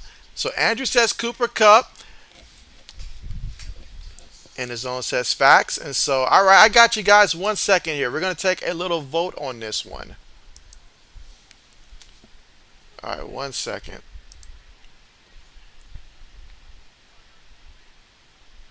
All right, so 5-yard penalty, replay 4th down here. So running into the kicker is the call.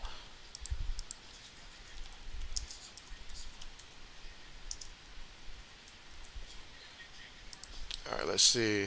1 second, guys.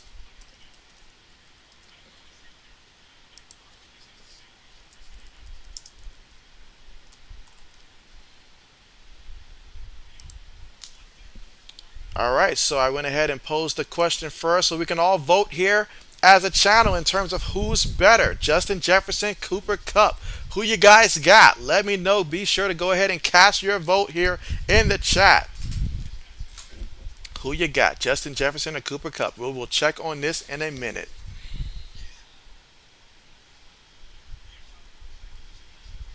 Let's see.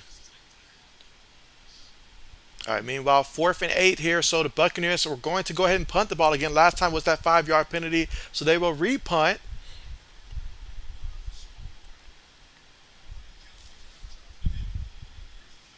Punts on the way. All right, and it's going to bounce into the end zone there. All right, so let's see how the Cowboys do here on offense here in the second half here, third quarter. 12 minutes and 11 seconds to go in the third quarter. Cowboys trailing 12-3 right now.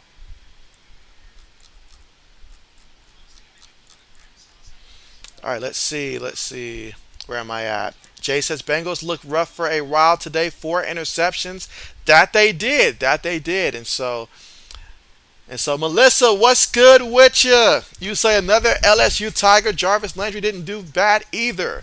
And so, showing some love there for the LSU Tigers. And so, hey, there you go, Jarvis Landry. Jarvis Landry. Let's see. Buck says, I predict a touchdown this drive. Dak throws to Brown. And so, okay, so Dak to Noah Brown.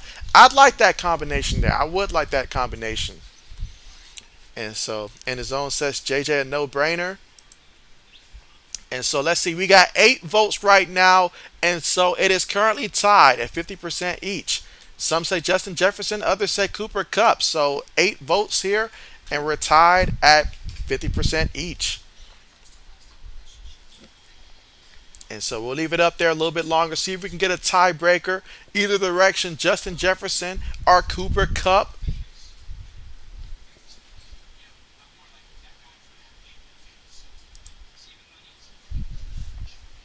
But again, currently right now at the commercial. All right, so Braden said voted for Justin Jefferson because of what he did to us today. And so Braden, I would have thought you would have went the other direction there out of spite, but he said, you know what? Gonna give respect where respect is due.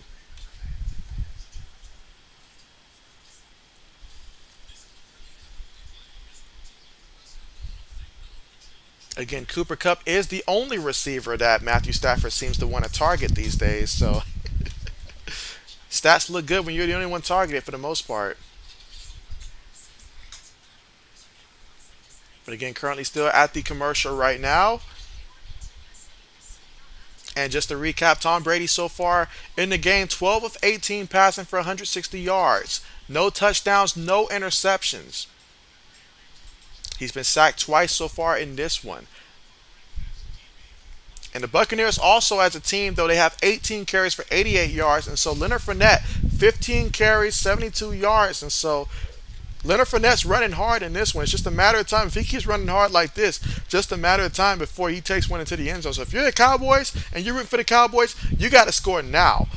Like now. But here we go. Prescott up under center from the 20. Gonna give it to Zeke up the middle. And Zeke, still on his feet, picks up a good 6 yards on the carry. 2nd and 4 coming up from the Dallas 26-yard line.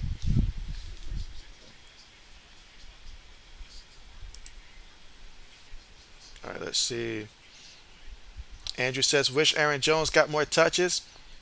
And so, absolutely, yeah, absolutely. I'm right there with you, right there with you. I had Aaron Jones in my other league, and luckily I didn't need a better performance.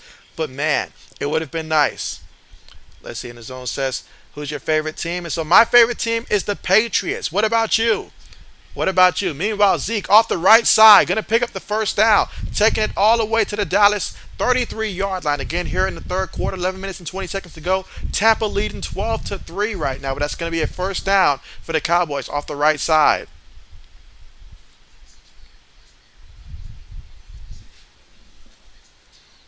And Bucks, let's see. Andrew says Pats. Braden says Yeah, Andrew. When Aaron Jones doesn't get 10 touches, we usually lose.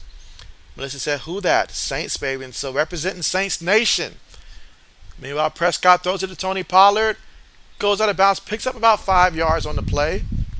Second down coming up, and so and the zone says Vikings all day. And so, okay, bet. This makes the chat even more interesting here. We've got representation from the Packers, Bears, and Vikings. And so, just nobody representing Detroit, I guess. But nice.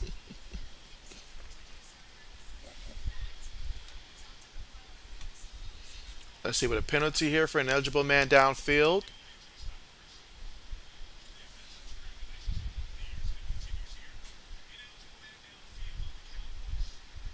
All right, so here we go. Out of the shotgun, Schultz goes in motion. Three receivers, one tight end, one back. Zeke is the back in the game. First and 15 after the penalty here for the Cowboys. Lamb goes in motion, takes a snap, gives it to Zeke. Zeke off the left side. Gonna fall forward for 4 yards on the play. Second and 11 coming up here in the third quarter with 10 minutes and 15 seconds to go. Again, Buccaneers up by 9 points, 12-3.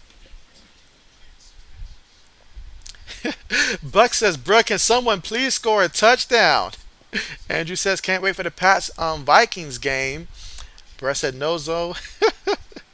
Lewis says, "JB, did you see Le'Veon knock out Adrian Peterson on the boxing match?" I did. I did. Thanks for bringing that up, Lewis. I did see it. So Le'Veon Bell rung his bell. I saw it. Meanwhile, Dak Prescott takes a snap out of the shotgun, throws it to Tony Pollard. Pollard brought down on the play, picked up 4 yards on that reception. Third down coming up, third and six coming up here from the Dallas 37-yard line.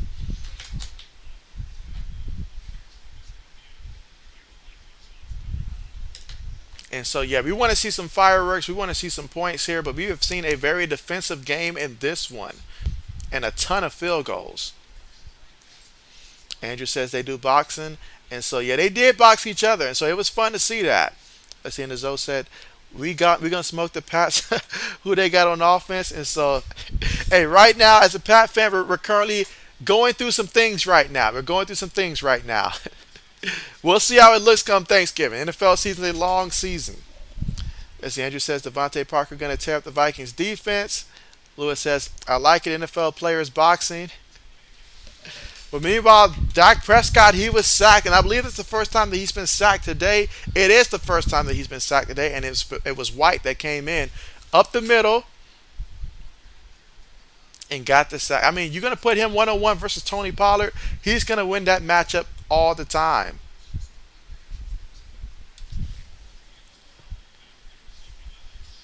But I will ask you guys this. Who are two NFL players that's currently playing right now that you would actually pay money to watch them box each other? Who are two players that you guys would currently pay money to see box each other that currently play in the NFL? I'm interested to see what you guys come up with. Let's see. Braden says, I heard Pat's fan want Bill Belichick fired, and so that is not the case, Braden. And if they are, they're probably Tom Brady bandwagoners that joined Tampa Bay and left. Believe me, I had to leave many Patriot groups because so many people were crying over Tom Brady leaving, and I was like, if you don't like this side of the fence, you can go to the other side and join Tom Brady with Tampa Bay. There's no room for you here. So there was a lot of people that was like that was criticizing Bill Belichick and stuff, and I was like, you gotta go. Gotta go. Let's see. And the Zoe says, oh, wow, you can't believe that. Like he did the Miami defense. Melissa says, another LSU player, Devon Gottschalk. That's right.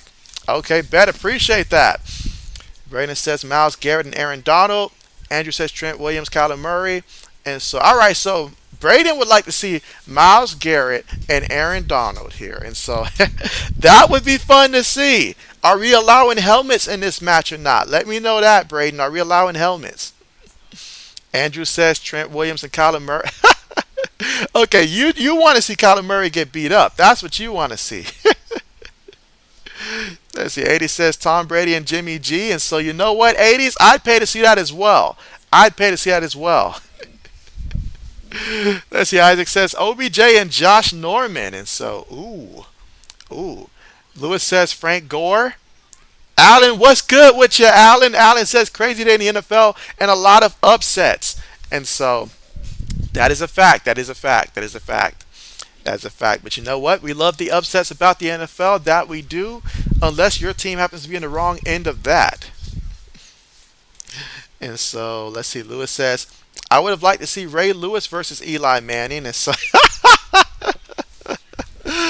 you know what, Lewis? I like it. I like it. I do. Braden says, yes, JB. And so just an update on the poll from 14 votes so far. Cooper Cup is in the lead here with 60% of the voters opting Cooper Cup right now. And that's from 15 votes, it looks like, from 15 votes. Cooper Cup is being voted better than Justin Jefferson. Now, I'll leave it up here a little bit longer here. I'll leave it up a little bit longer because it seems like it's still moving. Well, yeah, those are some very interesting names, though, in terms of some very competitive boxing matches there that would be interesting to see.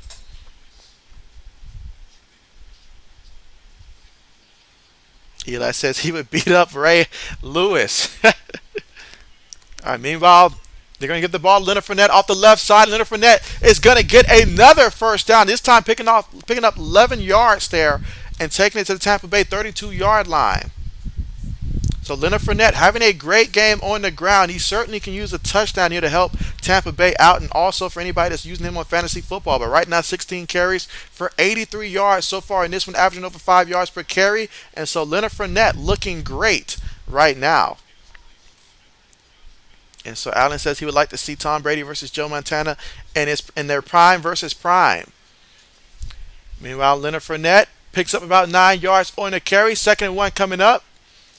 So 2nd and 1. And right now, Leonard Fournette and Kurtz going back and forth here. Against the Tampa Bay 41-yard line. All right, so let's see. Buck says Steve Young versus Joe Montana. And so that'd be a great one. That would be a great one.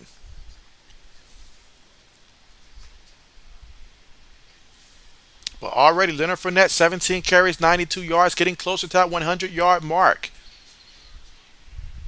Brady takes a snap. They're going to give it to Leonard Fournette. Leonard Fournette, he is off there, lowers his shoulder, and takes it all the way into Dallas territory to the 42-yard line. The way he's moving with the ball, like he's got a certain burst to him, and I like it.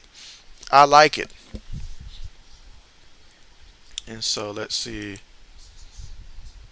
Andrew says Cooper Cup won.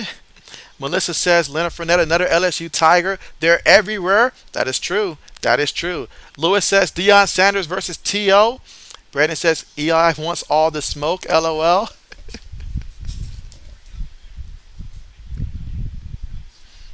Meanwhile, Brady play fake, bootlegging, gonna throw it, and it is incomplete. Incomplete in the direction of Julio Jones there. Julio unable to make that reception there. Ball a little short.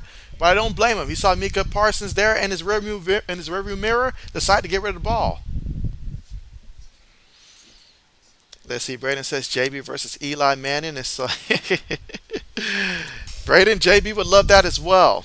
Andrew says yes.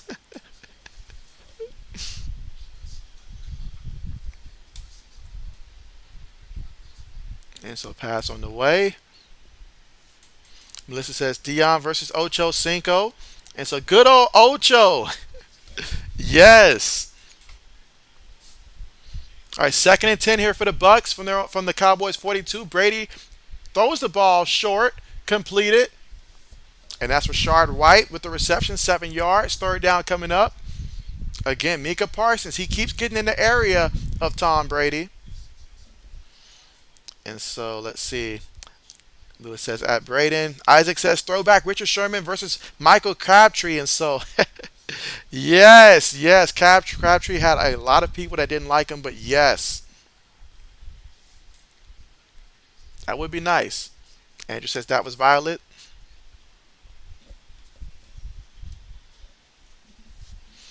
Let's see. Eli says, give me a call. Let's make it happen. And so I would like to see prime Lawrence Taylor in the boxing ring versus, I would say prime Eli, but I don't think Eli ever had a prime, guys. So I will have to say best version of Eli Manning because I don't think the kid ever had a prime. I mean, unless we're going back to 2013, 18 touchdowns, 27 interceptions, sounds like a prime season to me. I mean, that's what you guys tell JB. That's an MVP caliber season. That's what you guys told me. Everybody here said that was an MVP caliber season. All I know is that JB has never been benched by Geno Smith. Geno Smith has never forced JB to have to sit on the sideline. So there it is.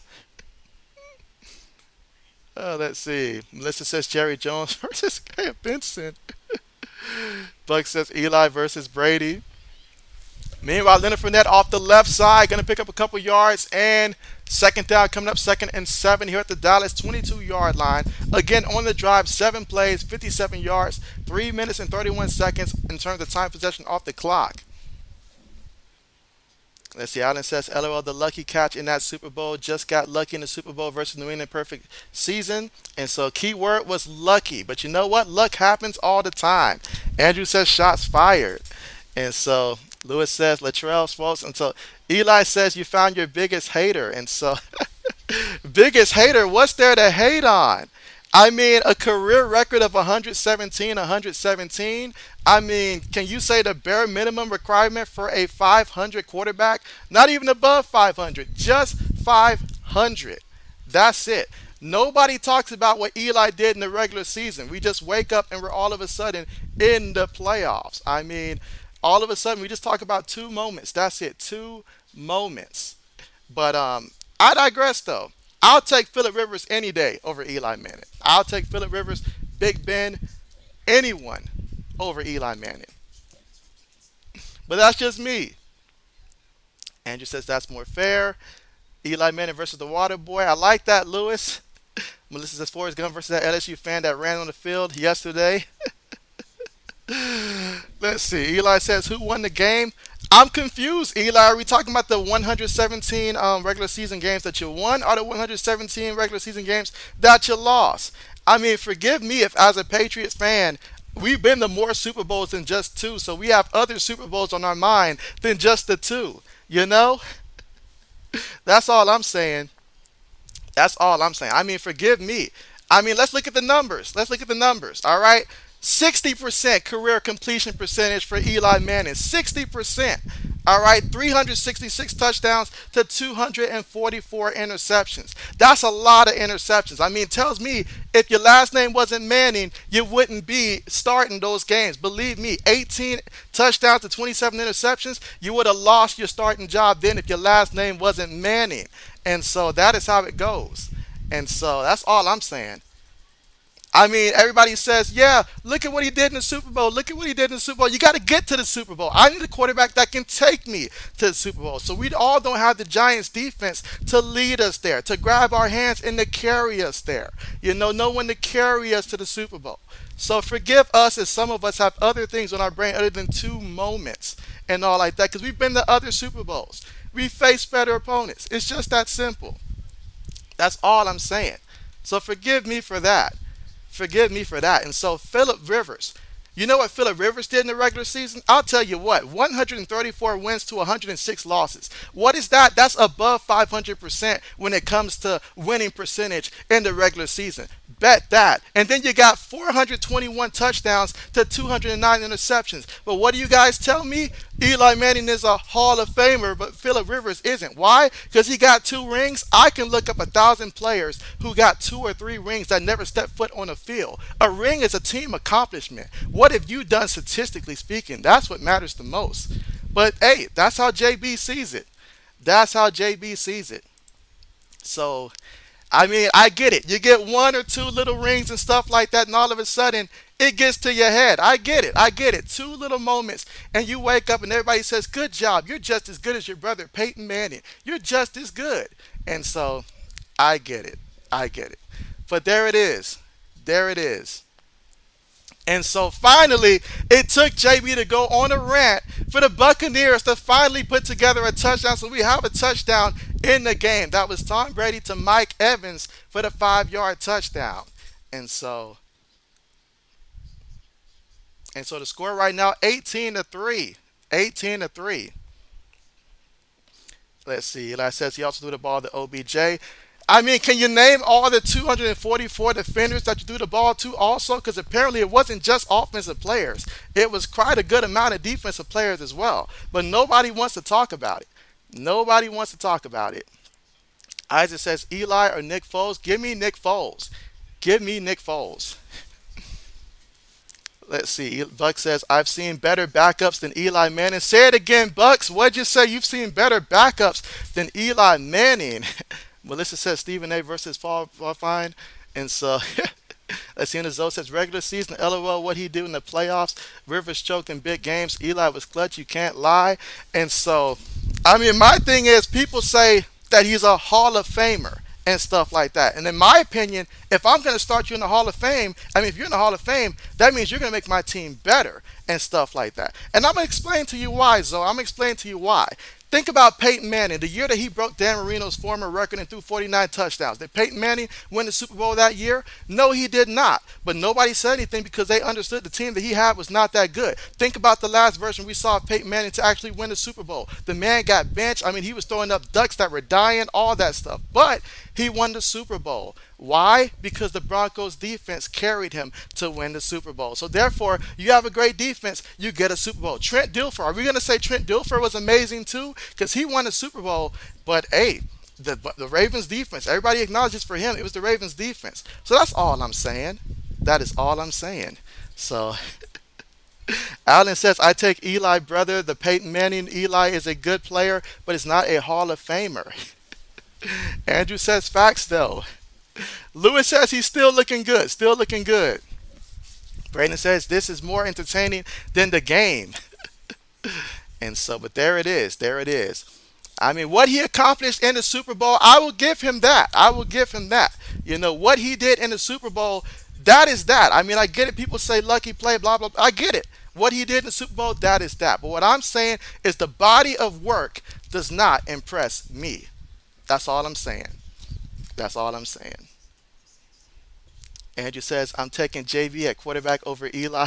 Let's not get it. Let's not get above. Let's not go out of hand now, Andrew. Let's not go out of hand now. You know, I let's not do that. Okay, I cannot back that statement, Andrew. I cannot back that statement at all.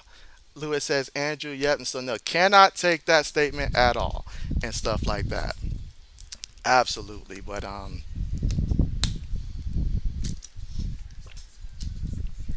Braden says Eli is awfully quiet right now, and so I'm just saying. I'm just saying, guys. I'm just saying. I mean, I don't mean to take away from the man's Super Bowl. I know it sounds like I don't mean to take away from his two Super Bowls. I get it. He won those Super Bowls. I get that, you know. But I'm just saying, body of work to me, Hall of Famer. When I think Hall of Famer and stuff like that, that's where I draw the line. That's it. That's it. But let's see. Alan says Dan Marino should have won a Super Bowl ring. Meanwhile, I'm gonna call it on the poll, guys. I'm gonna call it on the poll, and so Cooper Cup is our winner here at 59% over Justin Jefferson, according to the votes. According to the votes. All right, but here we go, guys. Getting back to the game in which Tampa Bay is up 19-3. Cowboys from their own 25-yard line. Dak throws it too high, incomplete, in the direction of Noah Brown. Incomplete, 2nd and 10 coming up here from the Dallas 25-yard line. Lewis says Jim Kelly better than Eli. And so, good old Jim Kelly. Let's see, Braden says they're showing all the Cowboy Super Bowl rings, LOL. Let's see, Enzo says Roger is great in the regular season, but playoffs, he's a different player. Playoff counts. And so, but when I mentioned Rodgers, he did get a Super Bowl. He did get a Super Bowl.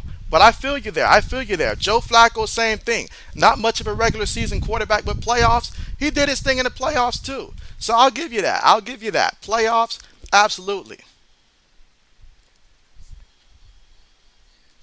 And so, yeah, again, JB does not mean to take anything away from anybody's Super Bowl and stuff like that. JB's just saying you got to first get to the Super Bowl before you can shine in the Super Bowl and stuff like that throughout the regular season. And it's a team effort. It's a team award.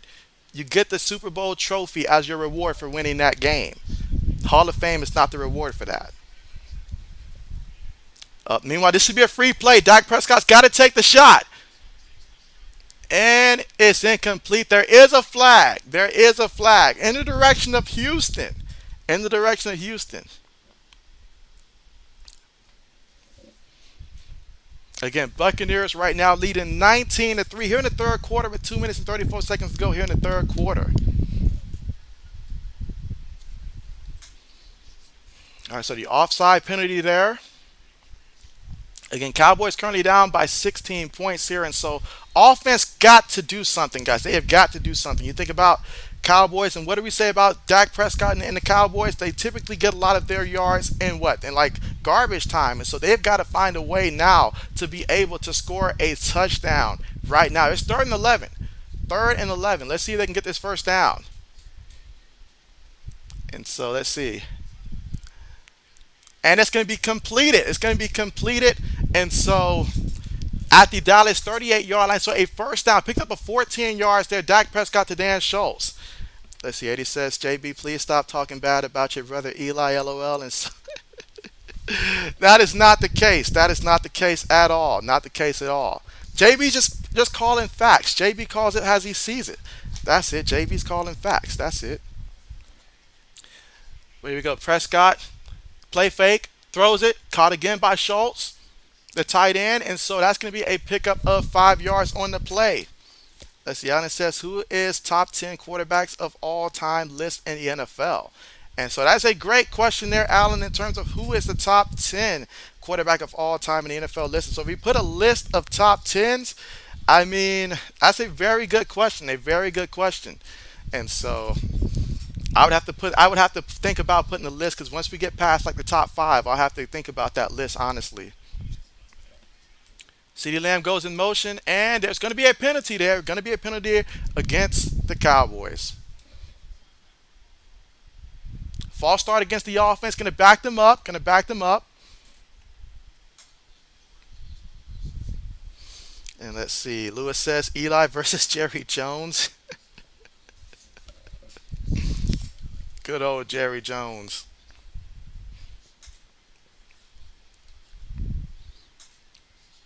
Let's see. Eddie says, do you think Primetime would agree Eli should be in the Hall of Fame? It's, me and Prime, we are of the same mindset. Prime would look you dead in the eyes, 80s, and say, heck no. And he'll look at you and say, even you know that. And so it passes across the middle. CeeDee Lamb takes it all the way to midfield. Just about midfield, that is, from the Tampa Bay 49-yard line.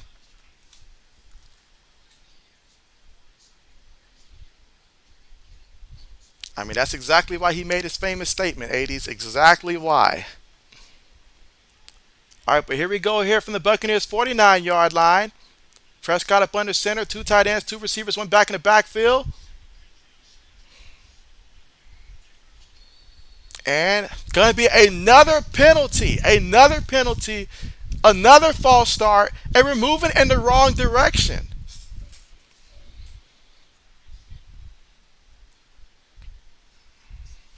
So you got the false start there against Steele, moving in the wrong direction.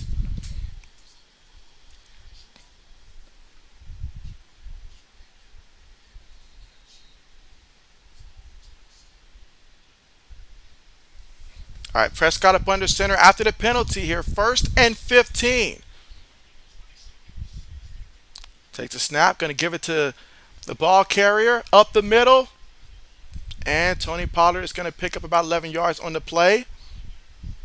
Sorry, about 9 yards on the play. So now that's going to take us to the end of the third quarter. And at the end of the third quarter, Dallas has their work cut out for them. Down by 16 points here, but they do have the ball here. They are on Tampa's side of the field here, but down by 16 points. They got a lot of work to do.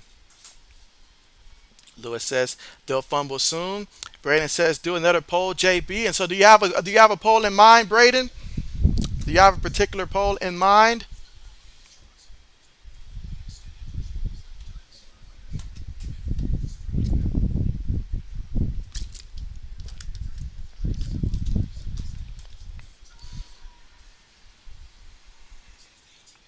All right, let's see. Okay, if not, I'll create a poll here. Let's see.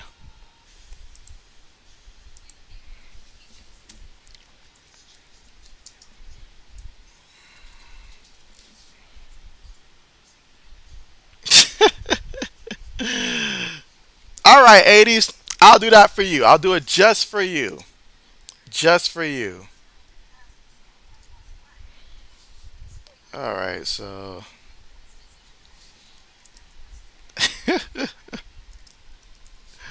All right, I'll let you guys vote then. I'll let you guys vote on this.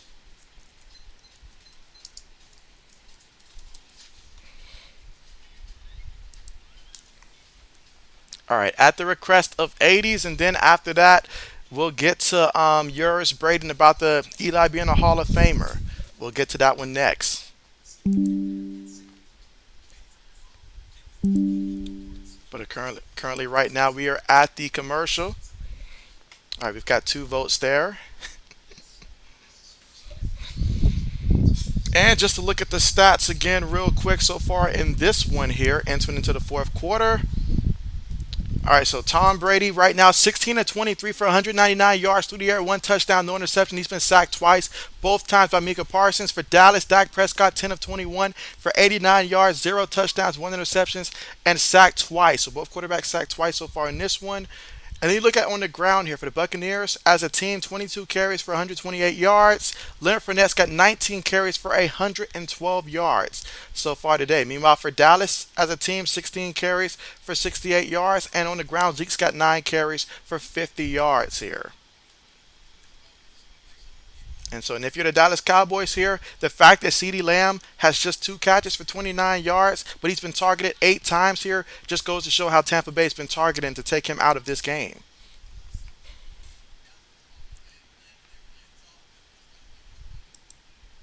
All right, let's see. Lewis says the hoodie was strangled and choking. Lewis. That is too funny, Lewis. Too funny. All right, but here we go. Prescott up under center here. Lamb goes in motion. Takes the snap, gives it to the back. And Tony Pollard gets the first down. It's going to be a penalty.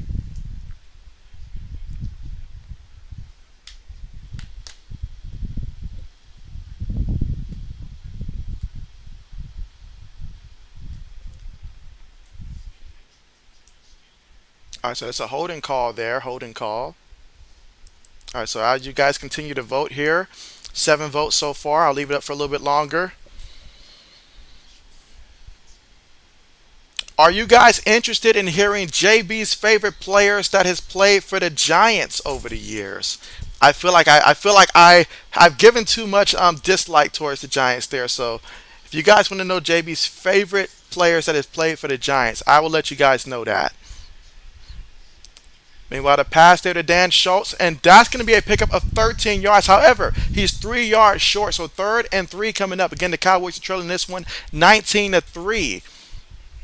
You see Jason Peters on the sideline there. They can certainly use him up front.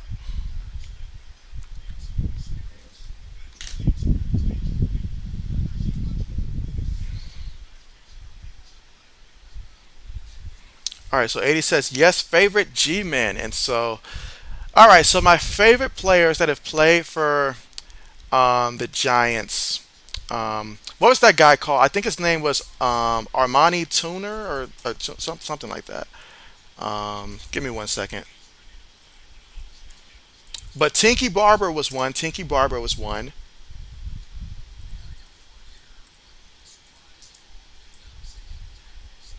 Lewis says, don't do it, JV, don't do it. But nah, Tinky Barber, I had a good amount of respect for Tinky Barber, the brother of Rondé Barber. I had a respect for both of those guys back in the day. Meanwhile, pass thrown, incomplete again. Incomplete again.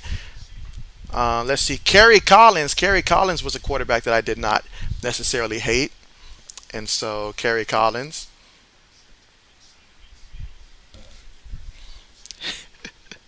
Lewis is like, no, don't do it.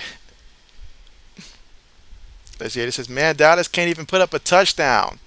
80 says, Michael Strand is his favorite. That is not the case. That is not the case at all. At all. At all.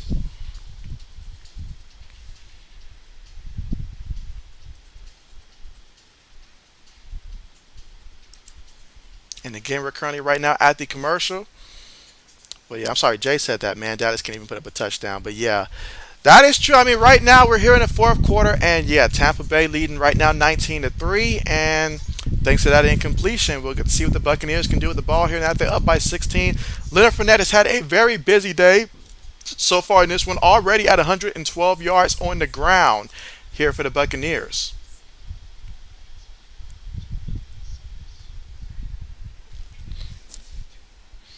Let's see. Jay says Eli backed up Kurt Warner at New York. That's right. You guys know I do love Kurt Warner. I love me some Kurt Warner and stuff like that. Yes, but that stint that he had down there at the Giants, probably the worst stint that he had in his career. But absolutely, Kurt Warner would have been another one as well. That was a nice one. So see, JB isn't all like always against every single person that played for the Giants. Let's see. Lewis says Jeff Hospital. I can't even say his name right now. Was okay. Jeremy Shockey. Jeremy Shockey was actually pretty cool. Jeremy Shockey. I almost forgot about him. Jeremy Shockey was pretty cool.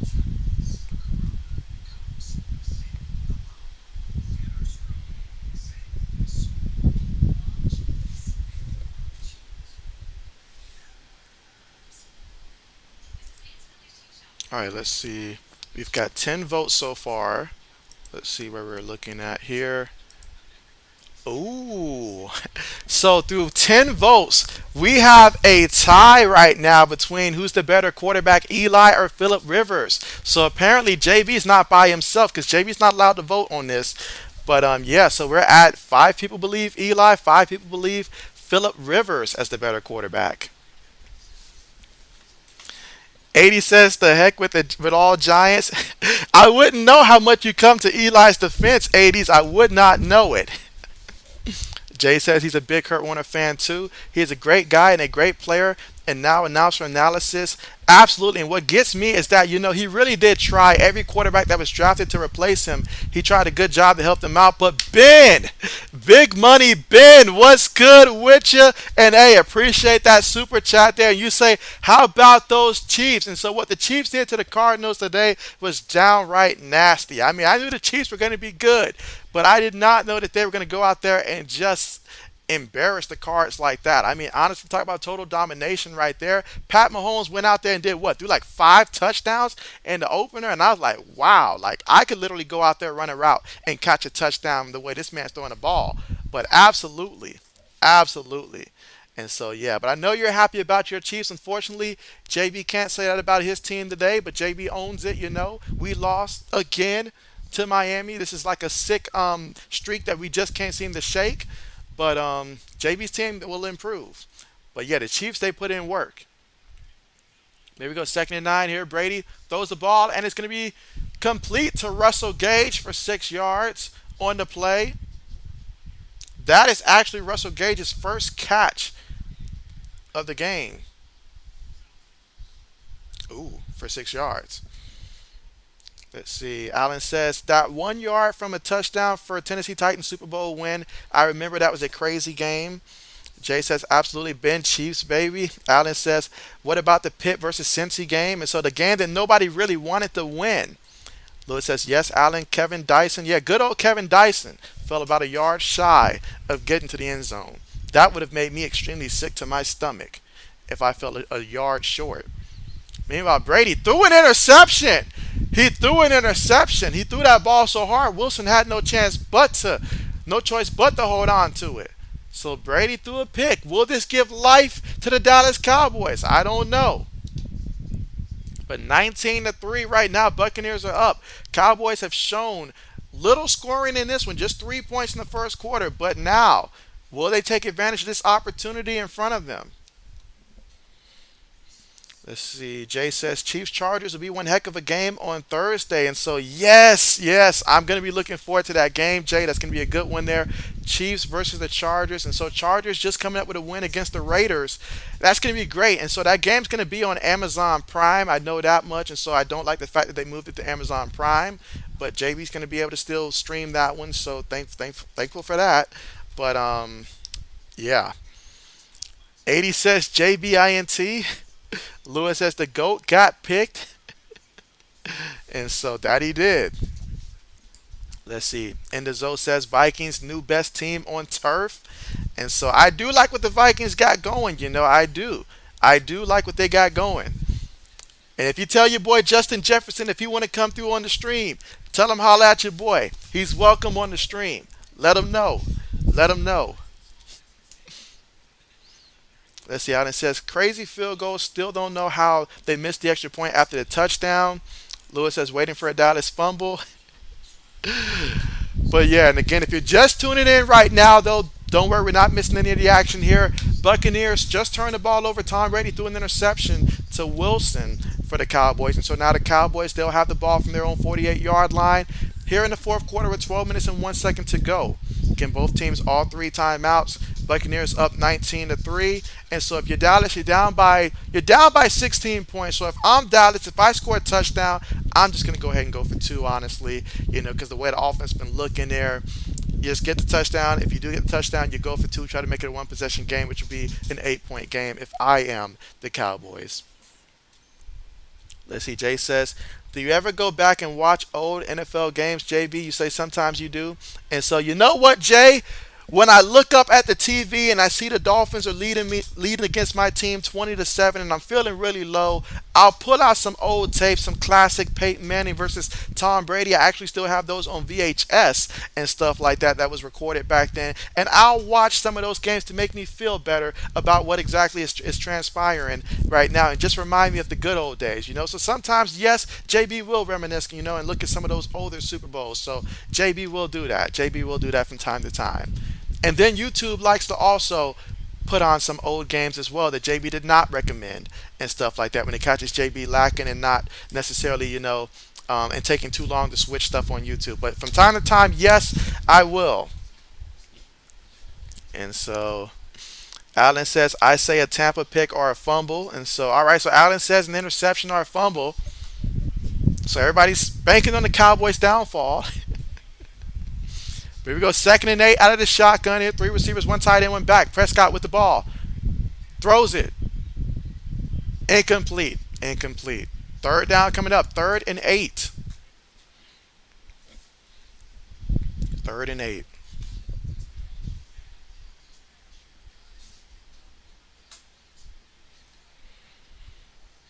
Let's see. Ben says, I'll watch anything but Super Bowl 55. Lewis says JB jumps on his time machine VCR. Hey, nothing wrong with that. Nothing wrong with that, Lewis. Nothing wrong with that at all. Oh, yes. But here we go. Prescott in the shotgun. 3rd and 8. Got to make something happen. I mean, your team just got the turnover. And behind Brown, incomplete. 4th down coming up. 4th and 8. From midfield. If I'm the Cowboys, I'll just go ahead and go for it, honestly. Just go ahead and go for it. But right now, Mike McCarthy, he's looking sick to his stomach right now because he knows they're going to be looking at him. Let's see, Allen says, I still watch the comeback Super Bowl of Atlanta 28-3-8. That feels good, don't it? It feels good, don't it? Yes, it does. Yes, it does. Or either the Malcolm Butler interception against the Seahawks. That feels good also. All right, punts on the way here for the Cowboys. Fair catch symboled and caught at the 13-yard line for the Buccaneers, and that's where they'll take over here in the fourth quarter, leading this one 19-3.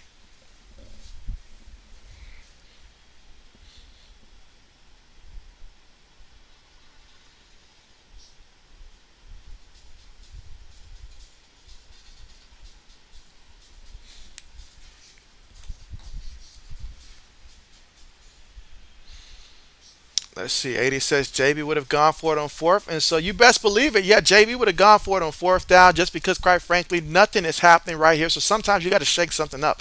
If you fail, you fail. That's just how it is.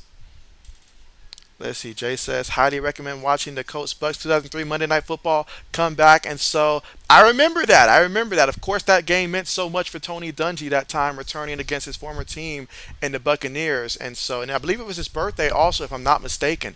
It was his birthday. and so they came back and won. But yeah, the Colts were down 35-14 with 4 minutes left, and so yeah, if anybody remembers that game, Mr. JB remembers that game completely. So yes, absolutely. All right, let's see.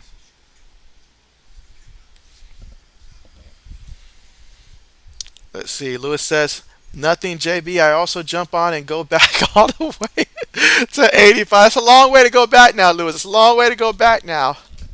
Long way to go back. But you're going to score right now 19-3. So Tampa Bay in control of this one right now. And Leonard Fournette, he's already got 20 carries for 113 yards. So I expect Tampa Bay to try to see maybe run Rashard White a little bit as well. Because Leonard's already got you 20 carries the first game of the season here. You're up by 16 points. But certainly expect him to come out running the ball. Let's see. Braden says, who's your all-time favorite Packers player, JB? My all-time favorite Packers player. There have been some nice ones there that have gone through. I'll probably say A.J. Hawk. A.J. Hawk. It makes sense. Buckeye connection there. A.J. Hawk. My favorite Green Bay Packer player. So, A.J. Hawk. Allen says, I would recommend to watch the Bucks versus Kansas City in Super Bowl 31 to 9. Yeah, 31-9. Jay says it would be cool if sometime you could stream a classic NFL game and we could all watch together. And so you know what, Jay, that kind of reminds me, like I've thought about in the past how cool it would be if like say for example you guys were played a Madden game online, and if I did like the commentary while you guys were playing a Madden game, something like that. I had thought about that. Hadn't thought about doing it for a classic NFL game. But hey, I mean that would be a nice idea. That would be a nice idea. Lewis says time machines run out of gas before I even get there. Jay says I'll pass Allen, LOL. Lewis says Braden, mine has to be Brett Favre. And again, that time Leonard Fournette would get another carry. Again, 21 carries, 127 yards on the ground. And here we go. 1st and 10, fresh set of downs here. Ball at the 27-yard line. Brady in the shotgun. 3 receivers, 1 tight end, 1 back in the backfield here. Cowboys showing the pressure. Cowboys send 5. Brady throws it quickly. Caught by the receiver. Lowers his shoulder and picks up about 6 yards on the play. That's Russell Gage trying to get Russell Gage engaged on the play.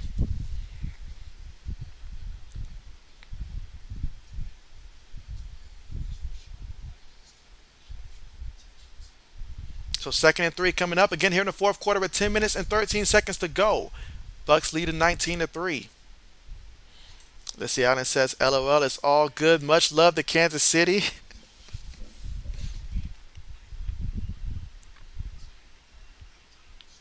All right, Brady up under center. Evans goes in motion. They snap the ball. Going to give it to the back. And going to pick up 2 yards. This time it's Rashard White with the carry. Again, 9 minutes and 45 seconds to go here in the fourth quarter.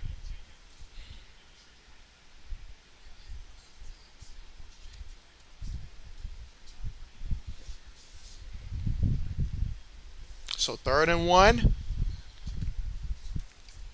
Jay says he'll be a bit sad when Brady retires. And you say you were sad when Peyton retired. When Peyton retired, I rejoiced. When Tom Brady retires, I'll be like, you know what, Brady? It's probably been about time, honestly. But nah, I mean, all jokes aside, though, I mean, when he does retire, it will be different, but the game will be in good hands when he steps away. Because we got so many young quarterbacks, like, your Josh Allens of the world, your Patrick Mahomes of the world. There's so many young quarterbacks, the Joe Burrows, the Justin Herberts, the guy. I mean, we got so many great quarterbacks and stuff like that. And so the game where it is right now compared to early on when Brady was playing, I mean, we have a lot of good marquee quarterbacks out there. So he will be missed, of course. But we got a lot of young quarterbacks that we can definitely look at, for the future of this game. So the game is definitely in great hands. Let's see. Jay says, "But the NFL is set up great for future for the future of quarterbacks." Lewis says, "One of my favorites was watching Joe Montana with the Chiefs versus John Elway on a Monday night thriller. Both quarterbacks worked a comeback, but Montana won." Ben says, when are the 49ers going to admit they are wrong and put Garoppolo back in? And so that's the question, Ben. That is the question. And Honestly, it could very well at some point happen, probably sooner than later. If he goes out due to some type of injury, and Jimmy G gets back in there and they look great, which it helps Debo Samuel and my fantasy football team, hint, hint, then yeah, that's when they'll do it. All right, but here we go for the Buccaneers here, 3rd and 1. Brady up under center. Tight end goes in motion, takes a snap here, going to toss to the back. Rashard has it, and knocked out of bounds by Micah Parson. He said, "You're not going to stiff arm him." That's 3 yards and a first down here for the Buccaneers at Tampa Bay's 38-yard line. All right, let's see. Braden says, "Have you ever noticed how different quarterbacks call timeouts?" And so, you know what? Now that you mention it, Braden, it's not something I really too much had paid attention to, but I can see that. I can see that how different quarterbacks do call timeouts. All right, they're gonna give the ball to White again off the right side, moving around before going out of bounds. Picks up about 5 yards on the carry. Second down coming up here in the fourth quarter with 8 minutes and 32 seconds to go. Lewis says JB Jordan is the GOAT, but who is behind, LeBron or Kobe? You have Kobe, and so you guys know me being a Laker fan, Kobe will always be above LeBron in my mind. There are just some players that, when we're talking about who's better one on one, not who makes their teammates better, not who's the better general manager in terms of recruiting guys, but just better one on one at the peak of their peak, give me Kobe every time. Give me Kobe every time. But that's JB's opinion right there. Just it really comes down to what's more important to you from a player? Someone that can go out there and get you buckets when you need it, or someone who's going to go out there and play team basketball in the way that as a coach you want to see them play it. That's what it comes down to. Let's see. Allen says, "I think he want one more Super Bowl ring before he retires and set the records high to be able to pass them." Let's see. Jay says, "At what point in the next college basketball season will you start streaming?" A great question, Jay. A great question. So normally when I transfer over to college basketball, typically it's right around the time where we start to get the conference tournaments playing. Usually it's around when the conference tournaments start playing, and then into the March Madness bracket. So usually I catch that tail end once we're almost at the point for conference championship. I think it's like a week or two before the start of the conference championships. Once college football season pretty much is wrapped up. Meanwhile, fourth down coming up. Got a Cowboys player that's currently down. Let's see. Lewis says, "Well said." Jay says, "Me too, Allen. I still need me a Series X." And so, bet. Allen says, "Can't wait for NCAA football game. Can't wait." And so, yes, yes. I mean, I cannot wait myself for NCAA football. Like, that's going to be the game that you guys are going to see JB actually make the effort of actually streaming those games from time to time and stuff like that for college football. I cannot wait. I'm going to do me one of those online dynasties or whatever they're going to call it, the dynasty mode and stuff like that. Get me a group of people to join and stuff like that, and like take it online and stuff like that. So I'm looking forward to that. I'm really excited for that. Really excited for that because I miss me some college football, some other day college football.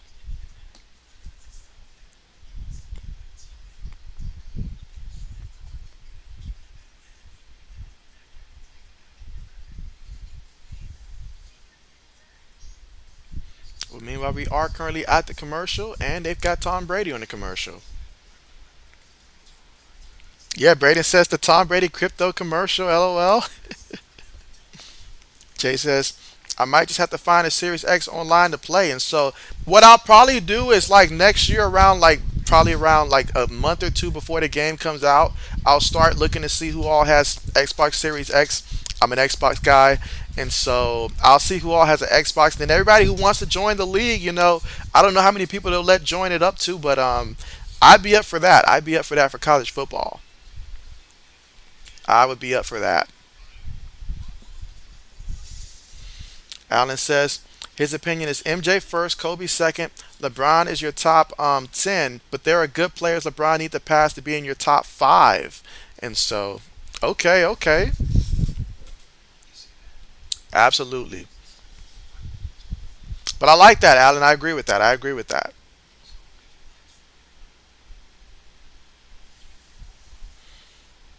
Let's see. Lewis says JB, who has the best NFL logo, and so best NFL logo. That's a great question, Lewis. The best NFL logo, in my unbiased opinion, best NFL logo on their helmets. Personally, I've always been a fan of the Raiders helmet. It's just the whole silver and black color scheme and stuff like that. Just something about for me, it's just always been the Raiders personally. But that's my biased opinion.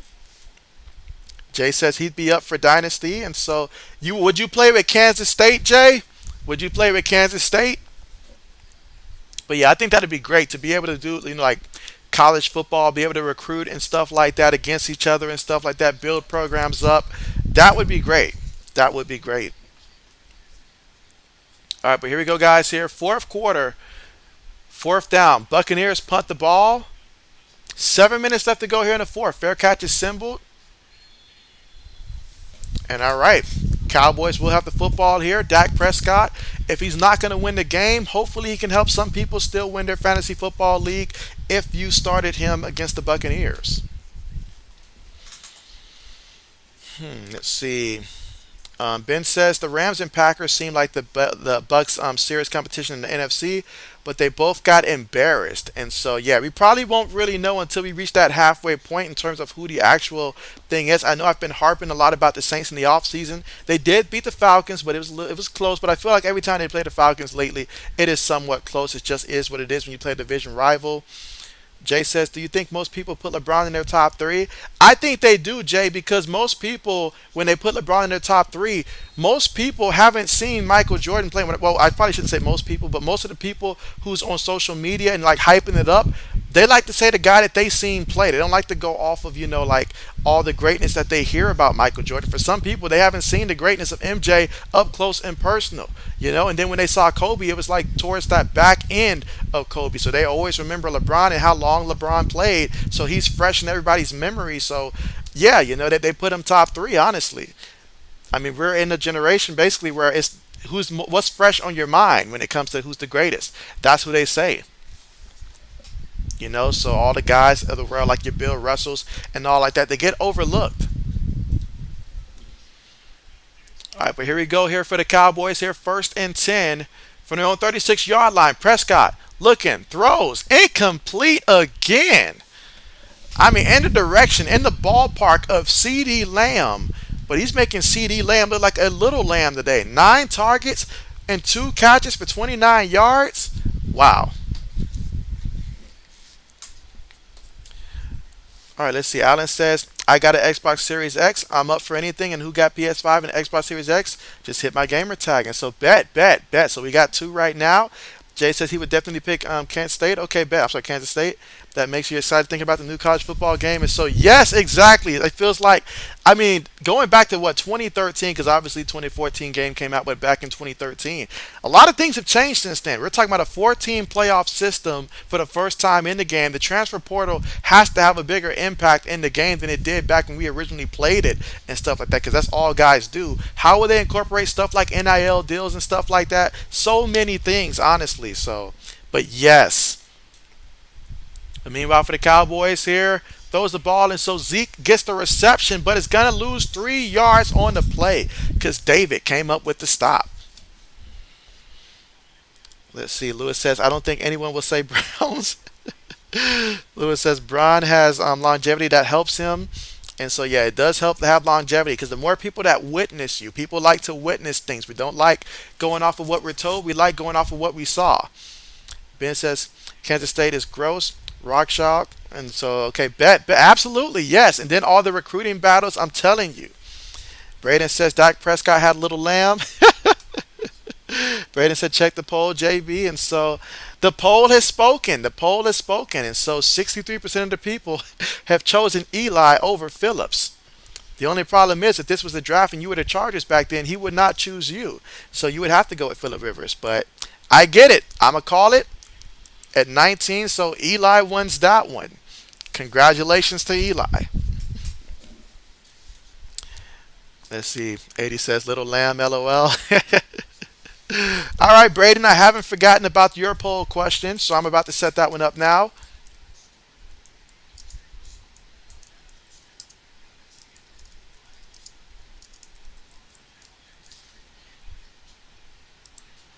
All right. right, so let's go.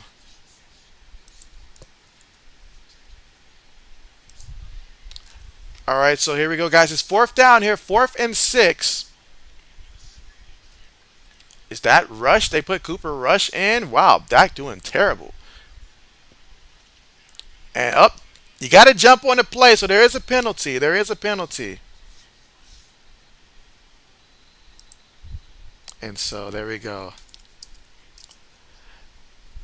And so yes, they have Eli. Yes, they have. Yes, they have. They have spoken. So JB will go ahead and respect the people's opinion. And so I will acknowledge what the people have said.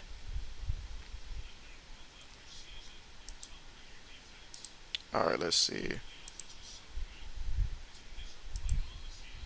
All right, so here is the next question specifically for you, Eli, for you. Let's see. 80 says they benched Zach, and so I mean, yes, Zach was. I'm sorry, not Zach. Dak. You got me saying Zach. Yeah, Dak. Yeah, they benched him, but after the penalty, Cup has it, and that's going to be completed to Dan Schultz.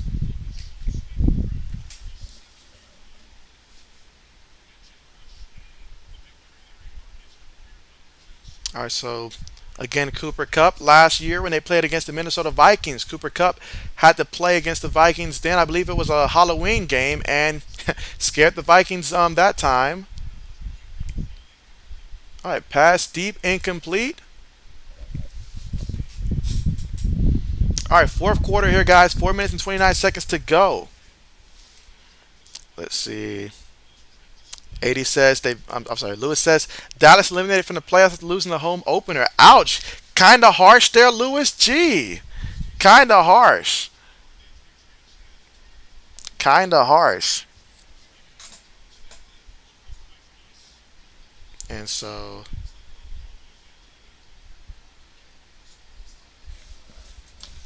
All right, so out of the shotgun here, 2nd and 10.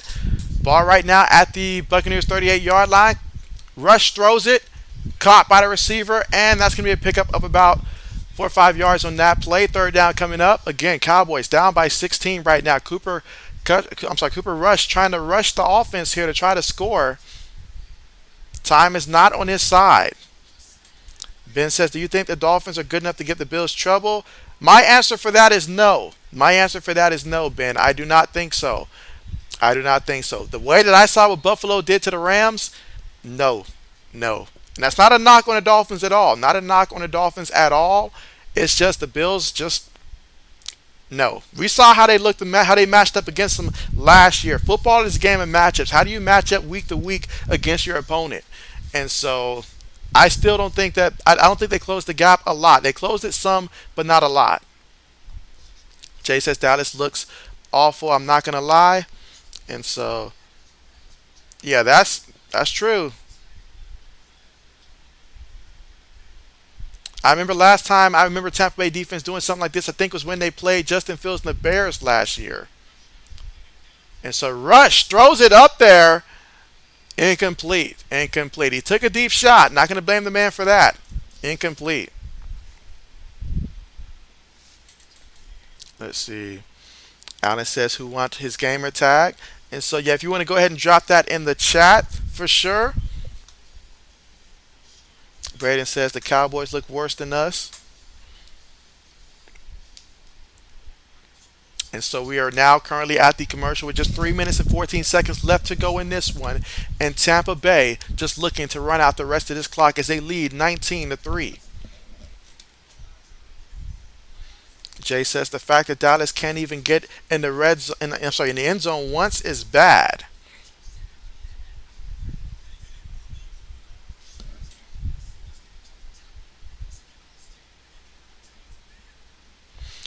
Jay says the fact that Dallas can't even. I'm sorry, I already read that one. I already read that one. But yeah, just an update though, statistically speaking, especially anybody that has a horse in the race in fantasy football. Tom Brady, 18 of 27 so far, 212 yards, 1 touchdown, 1 interception, sacked twice. Dak Prescott, 14 of 29, 134 yards, 0 touchdown, 1 interception, sacked twice. Cooper Rush so far, he's in there 3 out of 6 for 17 yards so far, and this one sacked 1 time. Now, both of these teams on the ground, this is where Tampa Bay really made their mark today. 28 rushes for 154 yards. You can thank Leonard Fournette, who had 21 carries for 127 yards here. Did not reach the end zone on the ground, but did not matter. Meanwhile, for the Dallas Cowboys, they have 18 carries for 71 yards, and Zeke is responsible for 10 of those carries for 52 yards. And so, let's see. Um, Braden says Eli getting destroyed. Allen says, all right, so appreciate that right there, Allen. Appreciate that. Let's see, Lewis says Prescott out. He's seeing too many stars. And that's true. That's true. Jay says, how would Skip Bayless twist this in a good way for Dak? You know what? He's going to say the fact that Michael Gallup wasn't out there. Then the injury to the offensive line. He had no line. He'll find a way. Believe me, he's working mercilessly right now to to find a way to spin it. But that's funny. That's funny. Ben says, is it just me or does Isaiah Pacheco look like Kareem Hunt 2.0? I did not notice that. Did not even notice that. Did not even notice that.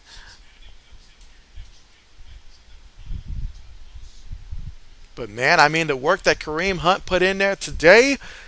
Wish I started him in my other league. I still won, but it was a deep league. But here we go, guys. 3 minutes and 14 seconds left in this one. Brady gets the handoff here, right off the right side, and picks up about 4 yards on the carry off the right tackle. Second down coming up.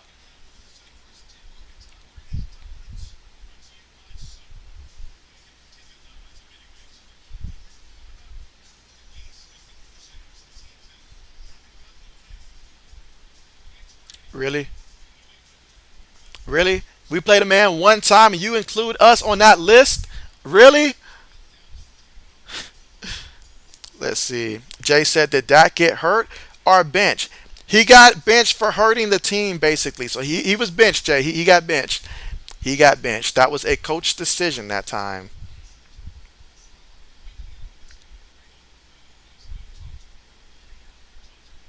A coach's decision. Let's see. Lewis says, Peters to the rescue next week.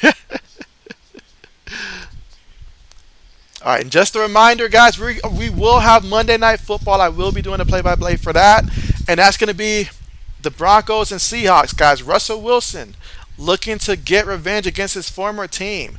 Baker Mayfield fell short today, but will Russell Wilson have better success, better luck? Let's see. Braden says Skip Bayless can spin things as well as the Harlem Globetrotters, and so yes, he will spin things in a way that even though you know you're right, you'll still question it. Like I'm telling you.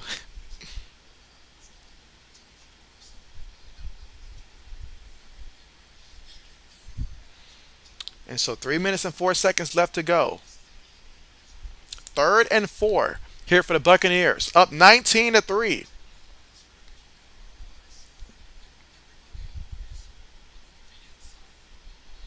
Jay said, actually on Twitter, they are saying he injured his hand and left. They say it doesn't look good. And so, injured his hand. Did not know that. And so, because last year I remember, was it Russell Wilson? I think he had hurt his hand, although we saw that hit against Aaron Donalds. But I need to see the replay to see how that happened.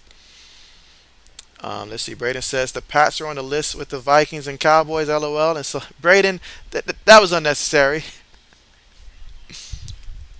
All right, so meanwhile, oh wow, talking about losing yards on the play there. Lost 7 yards there. And that was Perryman. Again, Perryman's been targeted 3 times today. He's got no catches, no receptions, and he just lost 7 yards rushing.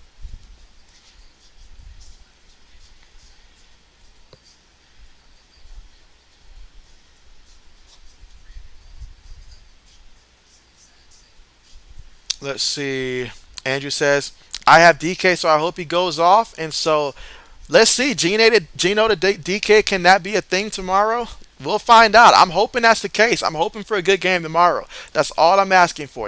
I don't care who win tomorrow. Just I'm hoping for a good game tomorrow is what I'm hoping for. Lewis says, I'm safe, JB. I'll call this a win. 8-6 on the stream. And so you're right, Lewis. You are right about that. You picked it right today. Jay says Russell Wilson returns to Seattle tomorrow night. Meanwhile, Buccaneers here about to punt the ball. Under 3 minutes to go here in the game.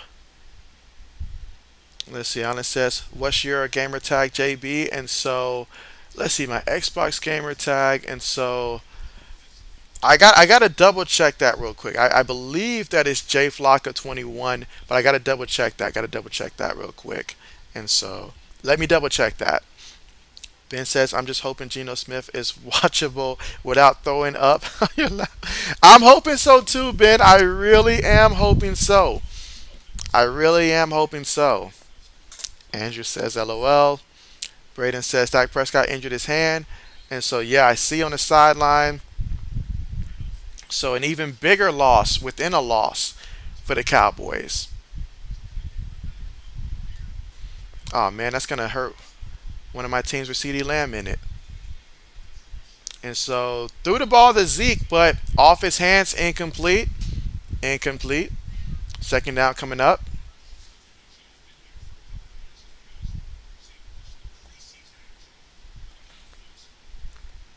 And so, good old Cooper rushed to the rescue. 2 minutes and 43 seconds left to go. Second and 10 right now here for the offense. Again, they have 3 points that they got early in the first quarter, but have not scored since. Rush has it, throws it, and it's caught. And he's going to pick up about 6 yards on the play, 6, 7 yards. Third down coming up. 3rd and 3 at the Dallas 26-yard line.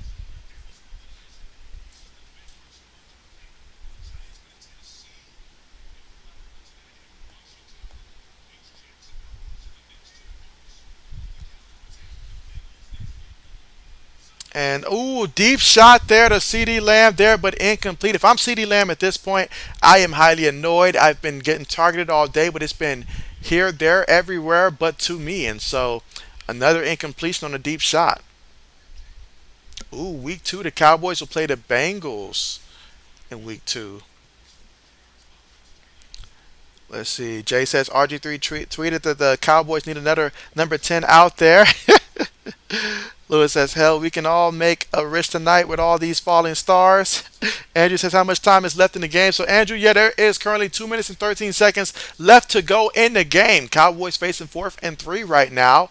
They snap the ball, Rush, feeling the pressure, throws it, and that will be completed in the direction of Noah Brown. And that will take us to the 2-minute warning in this fourth quarter. And so, yeah, 1st and 10 here for the Cowboys from their own 43-yard line. So, Cooper Rush with the pass.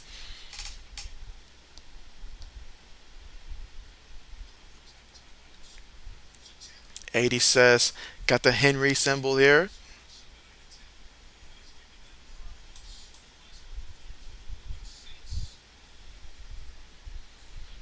Ooh, Tampa versus the Saints coming up. We know what that defense has done to them lately.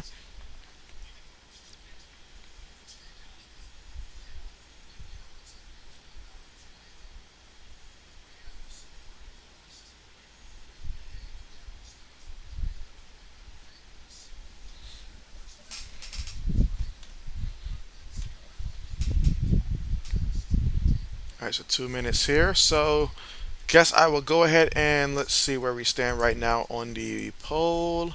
So, with 18 votes, we have 61% saying no, he is not, and 39% saying yes. So, the votes have it. We will end the poll. Ben says for a second he thought that Cooper Rush was Carson Wentz. Jay says Brady still looks capable for sure out there. And so, yes, yes, for sure. I know Brady's got a lot that he's dealing with off the field this year.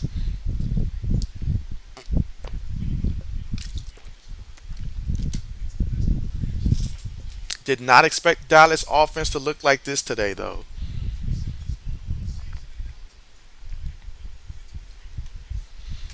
Let's see. Lewis says, "Can't wait for the Georgia stream." Jay says, "I could see Wentz being a Cowboy someday." Eli says, "Come on, guys." And so, I mean, have no fear though. Have no fear. When it's all said and done, will he be in the Hall of Fame? If you ask me, will he be in the Hall of Fame one day? I say yes. He will be in the Hall of Fame. He will be in the Hall of Fame. Should he be and will he be are two different questions. He will be in the Hall of Fame. He will be.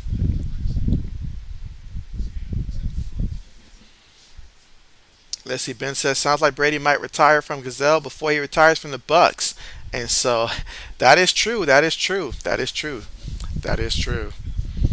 But I'm hoping the best for him. I'm really hoping the best for him. But it seems like they've been dealing with this for a while, so I'll stay out of his personal life there. But I'm hoping the best for him. Really, really. I mean, you want to do what you love and stuff like that, but at the same time, the people that you love need you. That's a tough situation. Jay says, "Ouch, Ben." All right, so they called intentional grounding there against Cooper Rush.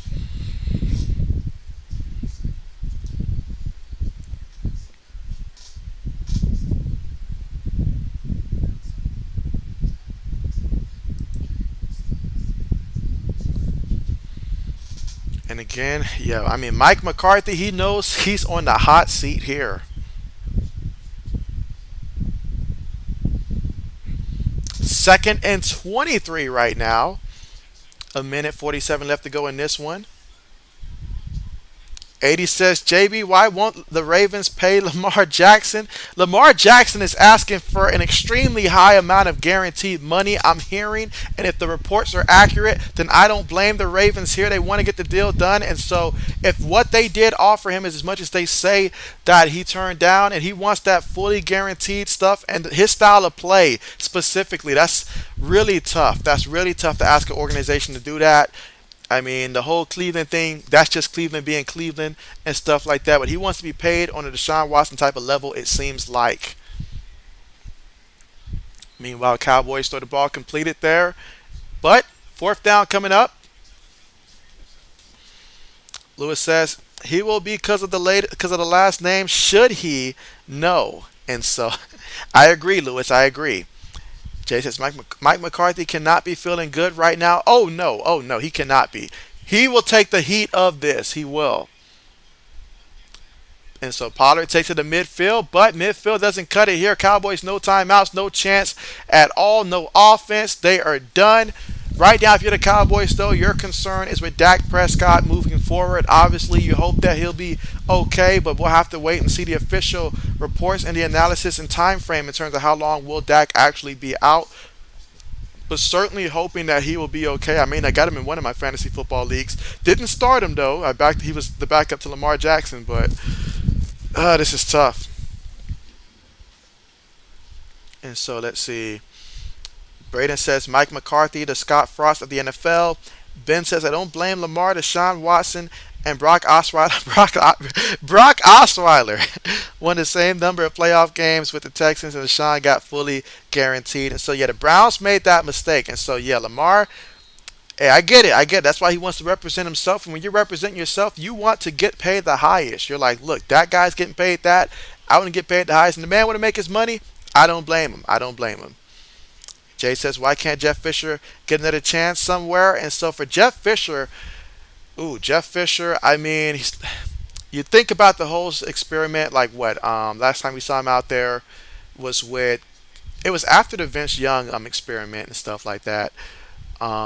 I don't know. I feel like it's more so with Jeff Fisher, not his coaching ability, but just maybe like his reputation around the league at this point, stuff like that. I don't know, Jay. I don't know, but I appreciate the question. And so Braden says, happy you got Raiders tonight. And so, hey, I appreciate that. Again, from Tom Grossi for sure. But yeah, absolutely, Braden. That was great. That was great. And so I appreciate you guys for joining me here. We'll be here again tomorrow for Monday Night Football, guys. And so, yeah, Broncos and Seahawks. And if things get ugly, I'm definitely going to need you guys to come out and support here so that we can at least have a good time throughout the chat. But I'm hoping that it's a good game tomorrow. Really hoping for that. But it's going to be up to Geno Smith. But yeah, good night to you. Lewis says Cincinnati should beat this Cowboy team. Jay says great stream. JB, see all of y'all tomorrow night for Monday Night Football. Absolutely. Thank you so much for watching. Alan says Cowboys being like last year's Cowboys. And so, Elijah Wilson, what's good with you? You say Dallas should have been beasting tonight, and so I honestly did not expect their offense to come out like this.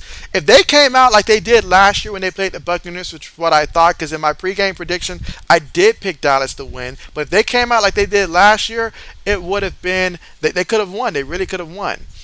Defense did their job though. Andrew says thanks, JB. Thank you, Andrew. 80 says good night. Andrew says good night. So yeah, good night to everyone. Lewis says good stream, JB, till tomorrow. Great start to the season. And so yeah, definitely thanks everybody again for coming out once again. Again, we'll be here tomorrow. I hope everybody has a great start to their week, and also keep in your minds and your prayers, those people who of course, lost their life in that 9/11 event. I know we didn't touch on it too much here, but certainly, you got to remember them and what they went through. So certainly, take some time to reflect on them and stuff like that. So thank you guys again for coming out. Hope everybody has a great night.